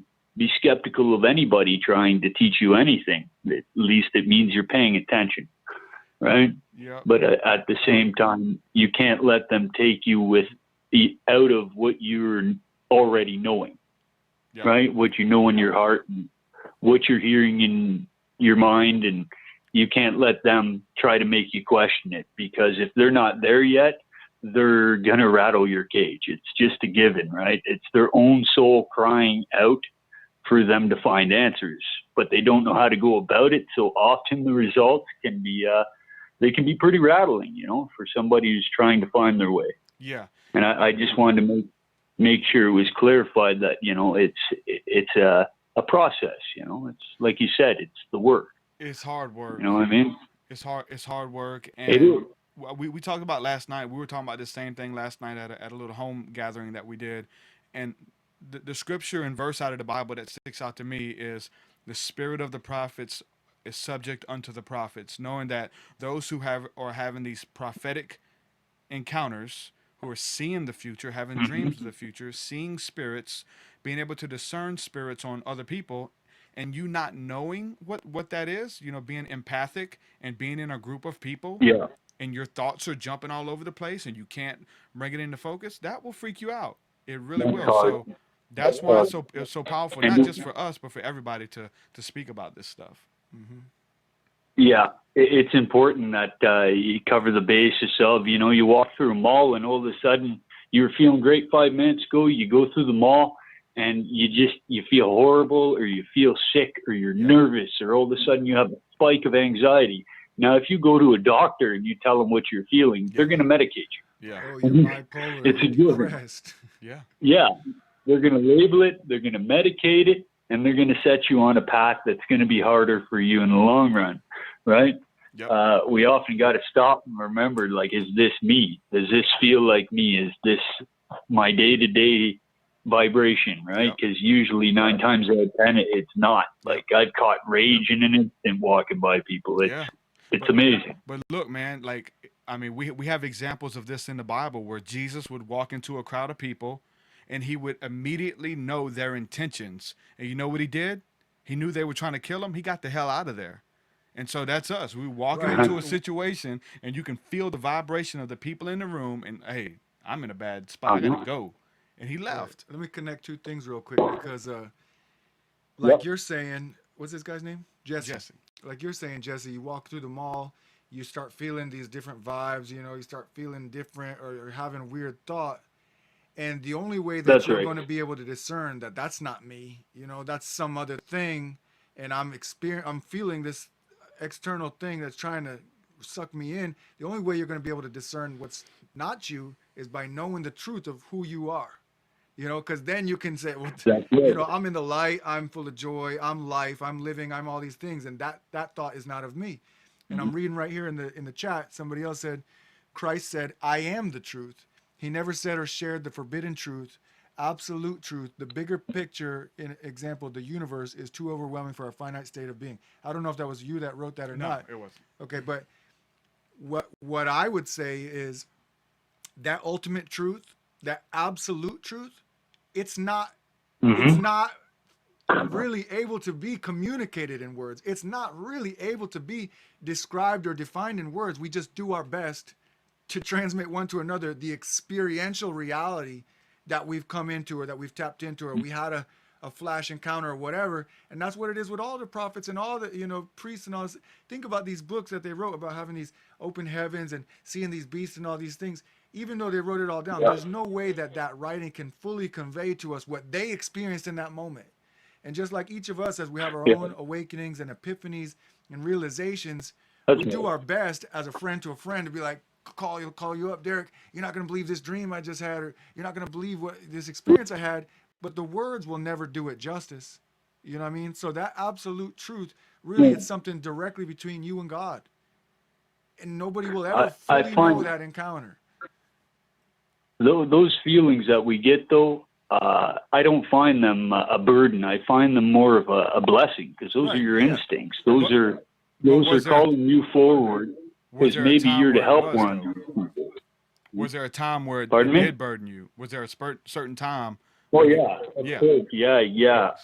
I'm a bit of a different case, because I was how would you say, I was very aware, right? Mm-hmm. I started doing, like, I did my first group reading at 13, and no cards, no tools, no instructions, never been taught any of it. It was just I knew of these things since a young age, and that's how I was drawn to people who needed help and to exercise those gifts. Yep. I was, fed that vibration, and it goes a little more extensive than that, but I'm just trying to cover the bases this time around, right? That we shouldn't completely try to chase those vibrations off and not feel those things, because it's those feelings that are going to help us navigate our way to our path to that spiritual gold, right? Yep. And we try. It has, going back to what you said, the burden to it. A blessing and a curse, all in the same, right? Because there are a lot of people who it's shocking when they find out that these things exist. This is a reality, right? And if they were to challenge what I'm doing at the time, and there's more than just them around, it can have kind of an adverse effect, because given what I do, I'm to show them, right? I'm not to back out and say, oh no, this was just a hunch, because it's far from it, right? Yeah. Actually, I dig deep. So I've run into a lot of conflict and confrontation over these things, but the knowledge I gained on the other end of it, I wouldn't trade for anything in the world. It's totally worth it. It's kept me alive in certain situations, Yeah. It's like I said, blessing and curse. It all depends on what you're willing to work for, right? Yep. There's no mandatory distance. It's as far as you're willing to dive in. That's exactly true, man. Hey, brother, I'm going to go ahead and put you on hold, brother. Thanks for calling in and checking in, brother. Anytime you got something to share and we're live, definitely take the opportunity to call in and say hello, man. All right. All right, brother. Nice talking to you. Shalom, shalom. Yeah, we try to, I know you do too, is try to filter everything through the scriptures. Mm-hmm. Okay, how does my encounter, how does this fit into the Bible? Is it in the Bible? A lot of this stuff is, and we don't even know it until we have a frame of reference to even know what it is. Like I was talking about last night, reading Job chapter 4, waking up, seeing the spirit in the hallway, and the spirit giving him a message, and like, that's real. It happened. It happened to me. It happened to Job. But you can just imagine reading over that and just skipping it and not knowing, because we've all read Job. Right. But that story doesn't stick out, right? Right. And so we try to filter everything through the scriptures. And like we're saying, we have Jesus going into a group of people and the Bible says knowing their intentions, and he can feel the intentions and leaving. And there was other times where they were supposed to go to a city and they went way out the way, because they were going to have to cross through one city. They went way out the way because there were people waiting for them to capture them and mess them up in the city that they would cross through. Mm-hmm. And the spirit told them that. and they knew it by the Spirit to go around. And we have to be able to discern those things in our lives using our intuition, our gut feeling, which is our God feeling. And that's how God speaks to us, through our gut and that inward knowing. And it sounds like another voice. And sometimes. I'll say, just like how I said at the beginning of the podcast today, that a lot of people that find us, maybe they hear us vocalizing and speaking things that they have not known how to define or how to say, but they've been feeling it. So they get blessed by like, oh my God, you're speaking these things out. So now I have words to reference it. Frame of reference. And that's the same thing with us in the Bible. A lot of times it's like we're already experiencing things. We find confirmation as a reference in the Bible. And then Adam, the very first thing it says he did was he started giving names to all the animals. So we need words to identify everything that we're experiencing in this realm. And so really that's what it is. And what I was thinking about, like, let's say you're reading something and I say, you know, he passed a red Chevy Impala, but you don't know that a Chevy Impala is a car. So there's no way for your mind to even register what that is. So you just keep going past that until you hit the next words that you understand. Yeah. And so like when you mentioned Job and him seeing a smoky spirit and all these kind of things, if there isn't already some kind of reference in your mind for that kind of reality, you just keep going till you see something you know. But then once you have somebody else talking to you about spirits, like you say, you go back, the next time you're reading it, you're like, oh, or if somebody teach you or show you these words that define or reference realities. Yeah. That's what it's all about. And so I think ultimately what's good is that even if everybody's else not, we always try to go back to the Bible as our foundational reference point. And so even if people are hearing us and they're like, oh, you're speaking things out that I never knew, they don't even know that they're somehow getting a foundational biblical reference into it. Yeah. And then we may be able to lead them to the Bible and show them that's our reference point. And then they might wind up going to the Bible for themselves and developing a relationship with the Word. Happens all the time. And when that started to happen for me, when I really began to study the Bible or ask these questions or Google the questions as well, I would be reading the scriptures and it would be stuff that I knew on the inside. And then I would read it and be like, damn, I knew that. But I didn't know how to vocalize it, and I didn't know it was in the Bible, even though I knew it on the inside, because maybe that has to do with the Word of God is written upon your heart. Mm-hmm. The law is written upon your hearts. And so we're reading it, and the law is the universal nature of God, the love of God essentially made manifest through Jesus, but he is the Word made flesh, and that Word is written upon our hearts. And when you read that, and you come in, it's a weird experience to know that. And it wasn't at the beginning, definitely wasn't at the beginning. There was a level that I got to where that stuff started happening like crazy. And then other people, Watchman, for example, he got there. He would have these knowings and these experiences and then find them as he's reading the Bible and know it. Mm-hmm.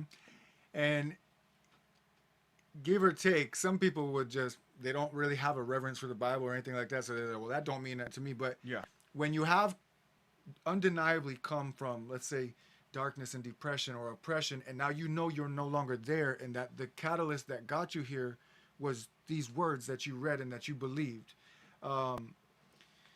You know, my mind's going blank now where I was going with that, but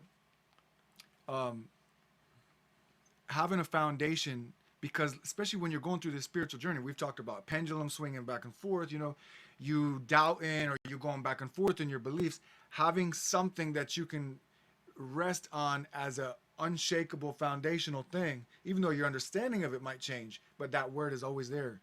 That word is there. That word is there. You can keep coming back to that word, and you always will find something to give you in that moment of doubt or shaking, some sort of little personal security word there at that time that brings you back into that state of rest, even though everything else is changing around me, even though everything else is questionable right now. This one thing, like I always say, the message of grace and love. I always was exposed to religion, but at 22 in a jail cell, I believed for the first time that I was loved of God and that God loved me, and he filled my whole cell, he filled my room with love. So all the years walking after that, things came, things went. I changed my mind on different things, all that. But even when I would be questioning everything, the one thing I could not let go of or give up or shake was this belief that I am loved by God, you know, and I found that through the word. And so it's like my life and my house is built upon those fundamental truths. Yeah. everything filters through that. That's tangible. Like the grace and peace and love that's ours, it's our inheritance, and we can give it. As we freely received it, we can freely give it, and that's tangible. Like a lot of this stuff, people want to talk about doctrine and stuff. Max just said the other minute, "Oh, my whole body's full of warmth." I knew that was going to happen because I felt it on my body as I was praying. Yeah. You know, and through transmitting what about, words of life. And that's what we talked about. Even in that, the transference of words and of spirit, we're talking about the baptism of fire. Mm-hmm. What was that? That was the fire. Right. He's like, I'm warm all over. That's the fire of God. At the very beginning, we talked about none of this makes any sense. None of this is worth anything without the fire of God, without the baptism of the Holy Spirit. And in a little conversation like that, he had an encounter with the living God. Mm-hmm. Now, God still has a lot of work to do on you, Max, and on me, and on all of us. Yeah. But that is a monument. Like he said, I want to go back and listen to this. We have those monuments built. We have those things that remind us of certain places and parts of our lives. Yeah. We have monuments that are built. And think about it, I consciously told him, look, if you don't remember any of this, remember this one thing: I am a child of God. And let's say he starts putting that into practice here and there, and over years, he doesn't even remember where he heard it from or why he started doing it, but it just becomes a part that he always proclaims over himself, you know. And well, that's why I was talking about not understanding a concept until the Holy Spirit teaches it to you. You can hear it as many times as you want, right. But when the truth, the Spirit of truth, makes it real for you, you're not going to grasp it. Right. But when you come to he can easily repeat, "I'm a child of God." Right. But as soon as that moment where faith as a gift is given to him to accept and believe and receive, and then open his mouth and vocally proclaim, "I am a child of God." From that moment forward, it can never be taken from you. It will never be separated from you. You may, get attacked by doubt and thoughts and all kinds of things, but that reality, that seed that was sown inside of you and takes root and begins to become a tree of life, I'm a child of God, nobody can take it. When the mind and the heart connect is one thing. To have the idea, the spark, the thought patterns come from your mind, come from your heart, is one thing. Like, that's powerful. But the power to create is when you speak it out and confess it. When Paul talks about salvation, he talks about believing in your heart. Not just believe it, "Oh, I believe in God." No, you confess it, and you manifest it, and you create it. And so whatever it is, that's universal law as well, the law of manifestation and creating. But when you speak it out and you proclaim it, you preach it, you prophesy it, that's when you give it power. You breathe life into it. So when you say, "I am a child of God," not to just say it and repeat after Dan, but you come into understanding of what it means to be a child of God. That's when we walk in power, and nobody can take that from you. You're not a Christian. You're not a Muslim. You're not a Hindu. You're not stupid. You're not a fool. You're not a fuck up. You're a child of God. Don't take the name of and I even seen on your wall over here, you had the 10 Commandments or whatever. And I seen something last night that stuck out to me, and it says, "Thou shalt not take the Lord's name in vain." I always thought it was, "Thou shalt not use the Lord's name in vain," because people don't say GD or don't say. No. But like when I got married to my wife, she took my name for herself. Wow.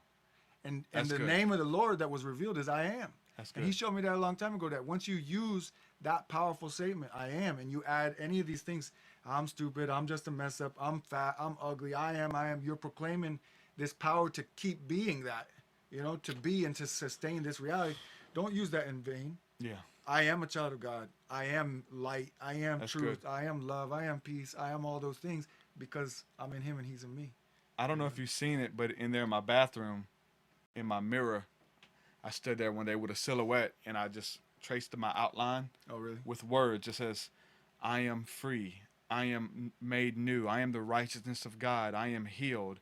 I am called. I am forgiven." Like, in all these blessings, and it just outlines my body. So when I go and brush my teeth or shave or brush my hair, I'm looking at it, and it goes around my body, the silhouette of all these promises of God that I am these and it things. really is, because, we're bound by time and space, or the illusion of time and space. You know what I'm saying? But the Spirit is eternally now. There is no "you will be loved by God," or "you will be with peaceful," or "you will be." I used to think that. You know what I'm saying? We have to work towards this goal at some future point in time. Or maybe he will forgive me. Right.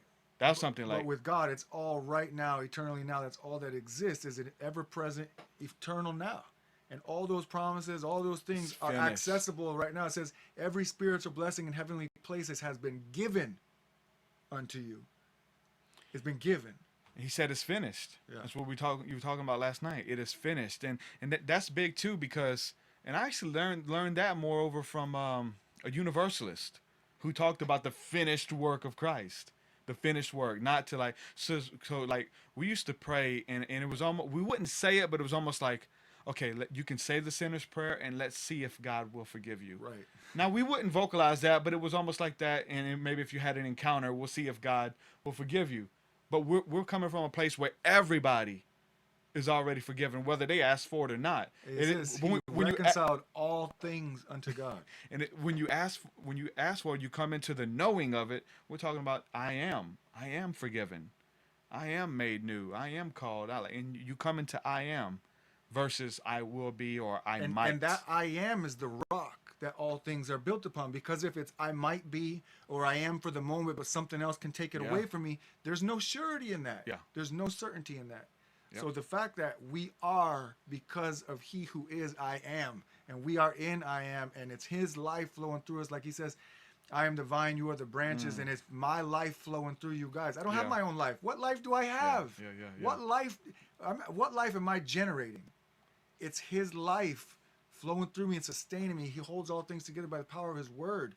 So it's like, that's the rock, that's the foundation that every other idea you're going to entertain, every other belief, every doctrine, all that stuff is secondary. It says that Christ is the cornerstone. What did Christ say? Before Abraham is, I am. I am the bread of life. I am the gate. I am the good shepherd. So he's telling you these aspects of himself, but what he's really telling you is who he is. I am. And that cornerstone is the foundation that everything else got to be built upon. And then the apostles and the prophets and all that stuff. We're developing our paradigm, by these teachings of spirit.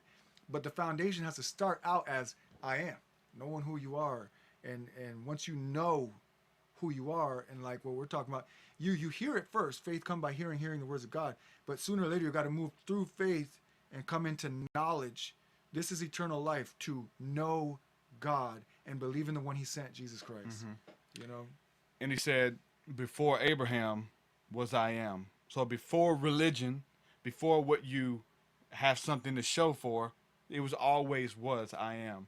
He was always there. Ahaya, Ashar, Ahaya. Yeah. I am that I am, and I will be whatsoever I will be, which is a powerful phrase, name in itself, And that shows you the sovereignty of God, that not just because we're quoting this stuff and we're claiming this stuff doesn't mean it's all a cakewalk.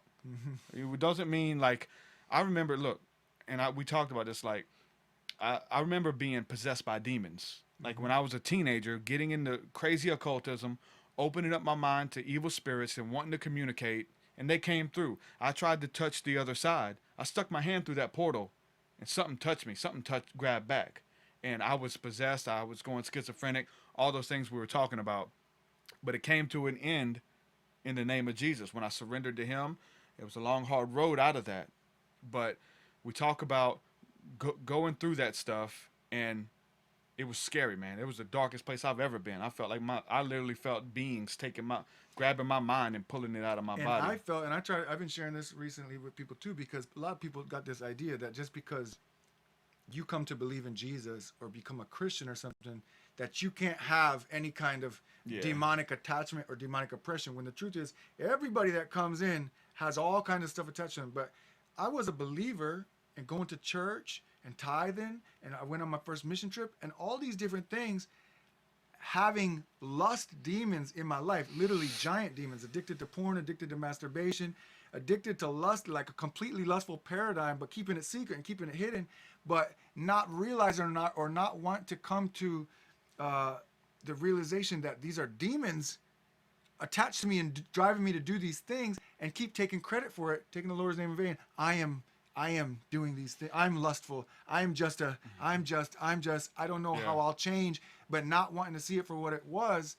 And like Jesse was saying and talking about, of knowing who we are, and therefore anything that don't line up with that, it's something else coming against us and oppressing us and attacking us, And there's so many people in church and in bondage because they think that they don't really believe that demons and that these spirits and stuff, are even real. They think it's hokey pokey, and yet they keep doing these things. Well, yeah, I thought it. I thought that because like being in a place where demons are speaking to you, they're in your house, they're taking your mind from you. You're hearing voices in public, and it was crazy. It was super crazy.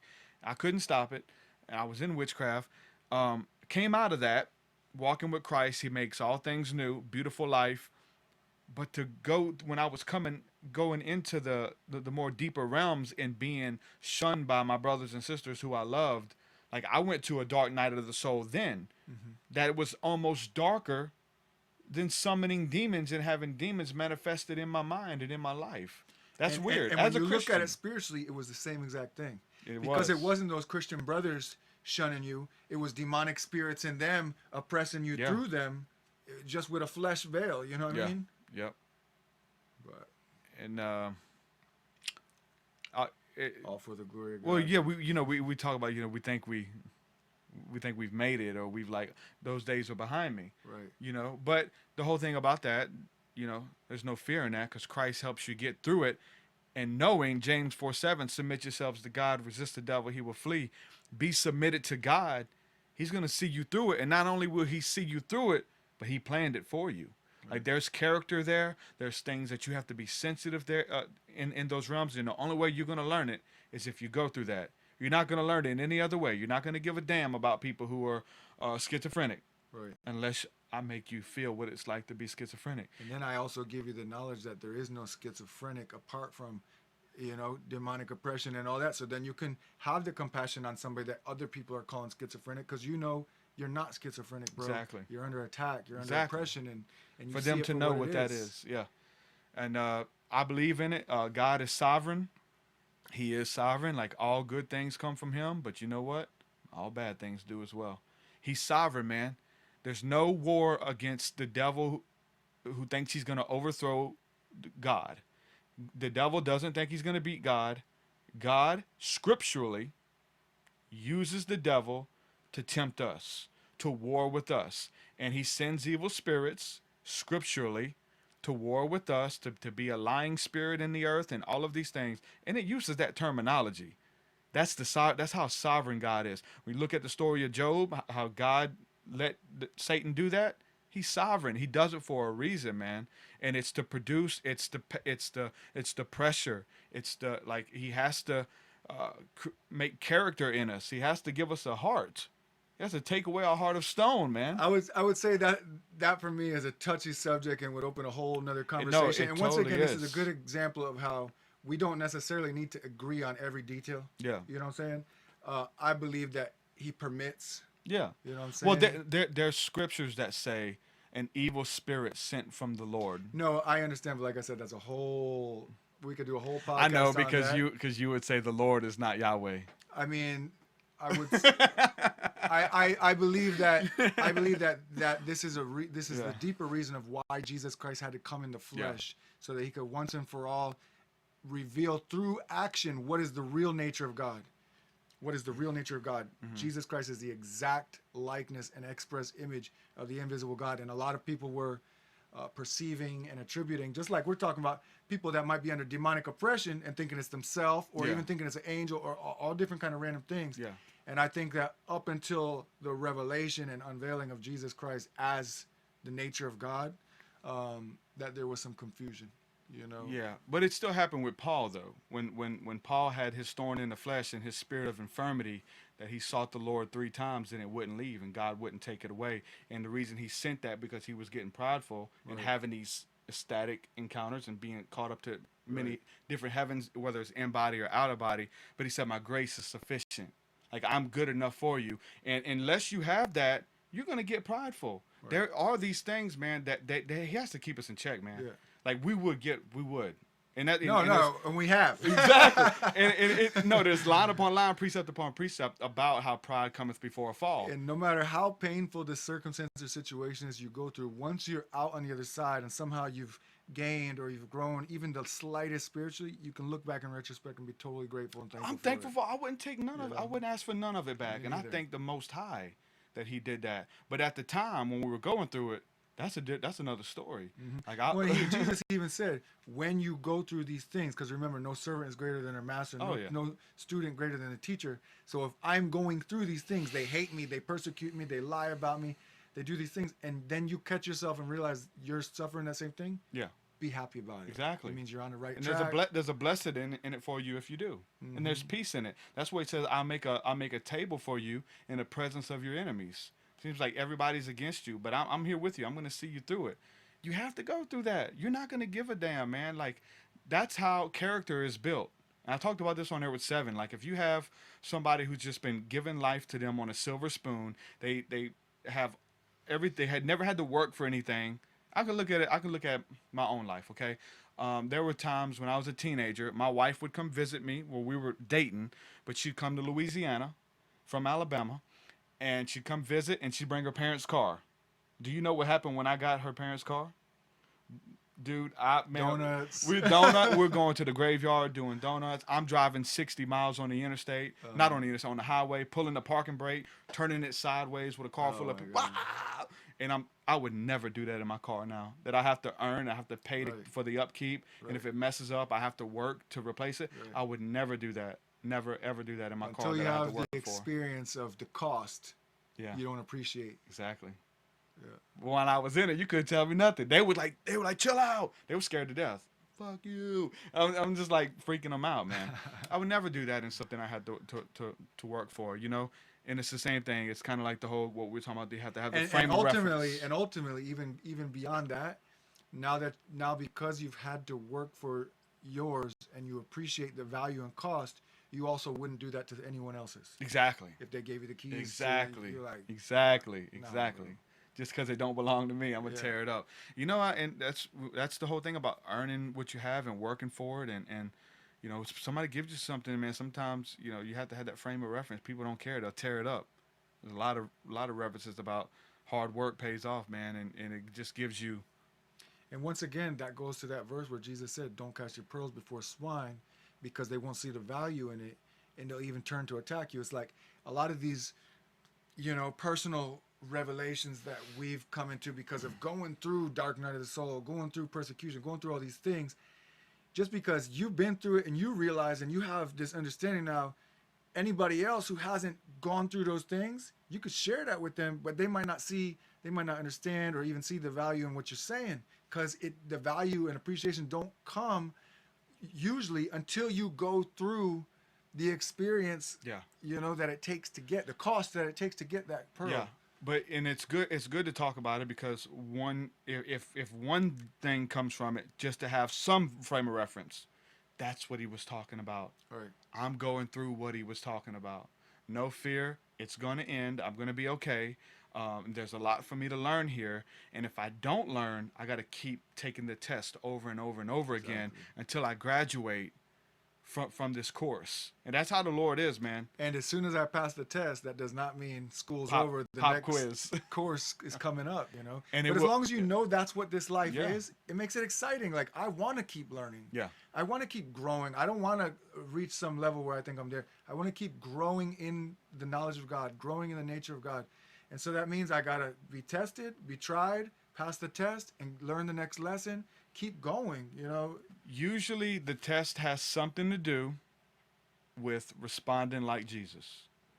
And doing what would Jesus do. Exactly. Find out what Jesus would do in that situation and do it. And then the next time you have to take it, go straight to that. Respond in faith, don't doubt, no fear. Trust and believe. I trust you, God. You brought me here for a reason. Trust that. And you're on to the next one. And people want to know, like, TruthSeekah, how do I become like you? How do I get the knowledge or the spirituality that you have? Like, take the test. Right. But those tests are drawn out over your whole life. You got the handbook, you got the manual, but the manual doesn't live the life for you either. You know what I'm saying? So you got to learn and then practice and apply what you're learning. And as you start doing those two things, trust me, whatever you seek, you find, and whatever you ask for, you receive. You're knocking, the door will be opened unto you. So if your end all intention is to grow in the nature and likeness of Christ, then you have the book, you have the manual, You have the ability to go out and practice and apply what you're reading. And if your intention is to truly grow, then be prepared. Like people say, don't pray for more patience or don't pray for this, because then the situation is going to come to you that demands that you be patient and to see if you're really learning what you say you're learning. You know, I've heard that so many times, but then it's not true. No, but whatever you seeking, if you really seeking It's the a things good that you thing. say you're seeking, It's a good thing. you're going to attract to you the circumstance to apply and practice and grow in that thing. It's a good thing. It's not bad. So with that, we're going to wrap up the podcast. Thanks, everybody, for holding us down live. We're sitting here reading the chat. Thanks, everybody, for calling in. You guys are awesome. I want to say what's up to Theodore. I see you in the chat. And Bear Witness, man. Dude, that was an awesome synchronicity that you had. And I think I mentioned to you in the comments about Brandon coming back on. I think Brandon's going to be on here with us tonight. I think we're going to do another podcast and go live here in a little while. And maybe 5 hours from now or so.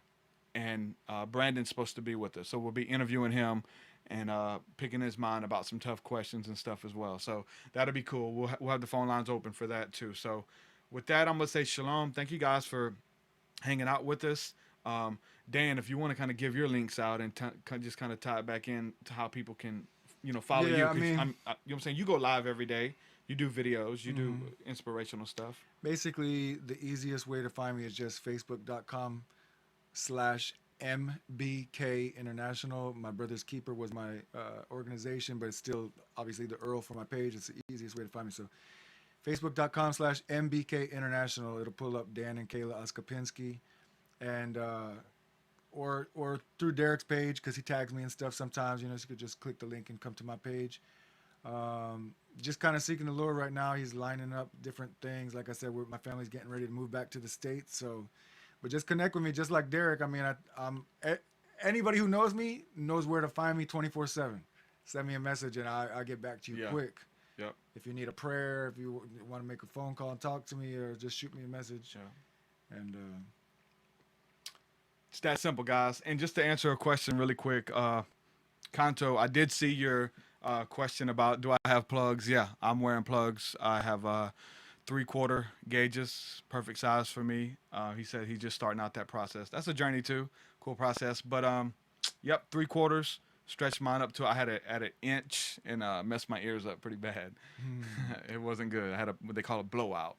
It's not good. Yeah, be careful with it, man. But more power to you, brother. We'll be back hopefully this evening. And if you guys are listening to this on YouTube, please go and subscribe on iTunes. We're on iTunes if you have an iPhone, or if you have an Android, you can go to any of the podcasting apps, and there's a link in the description to do that. Just click that link, subscribe to us there. That's where all the stats and everything go, and you'll never miss an episode if you subscribe there, and it helps with our numbers too. So share this link out, and if you want to help, if you want to support, you can go to patreon.com/TruthSeekah to get unreleased music and sign up for any donation amount a month.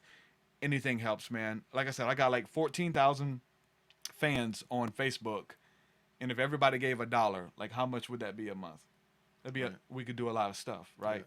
Yeah. We could do a lot of stuff, and we want to. We have a vision. We have plans to come out there and see you guys and do stuff on the road as well, and that would help fund what we're doing with the music and with the podcast, and just help us make this stuff readily available to you, because it all costs money.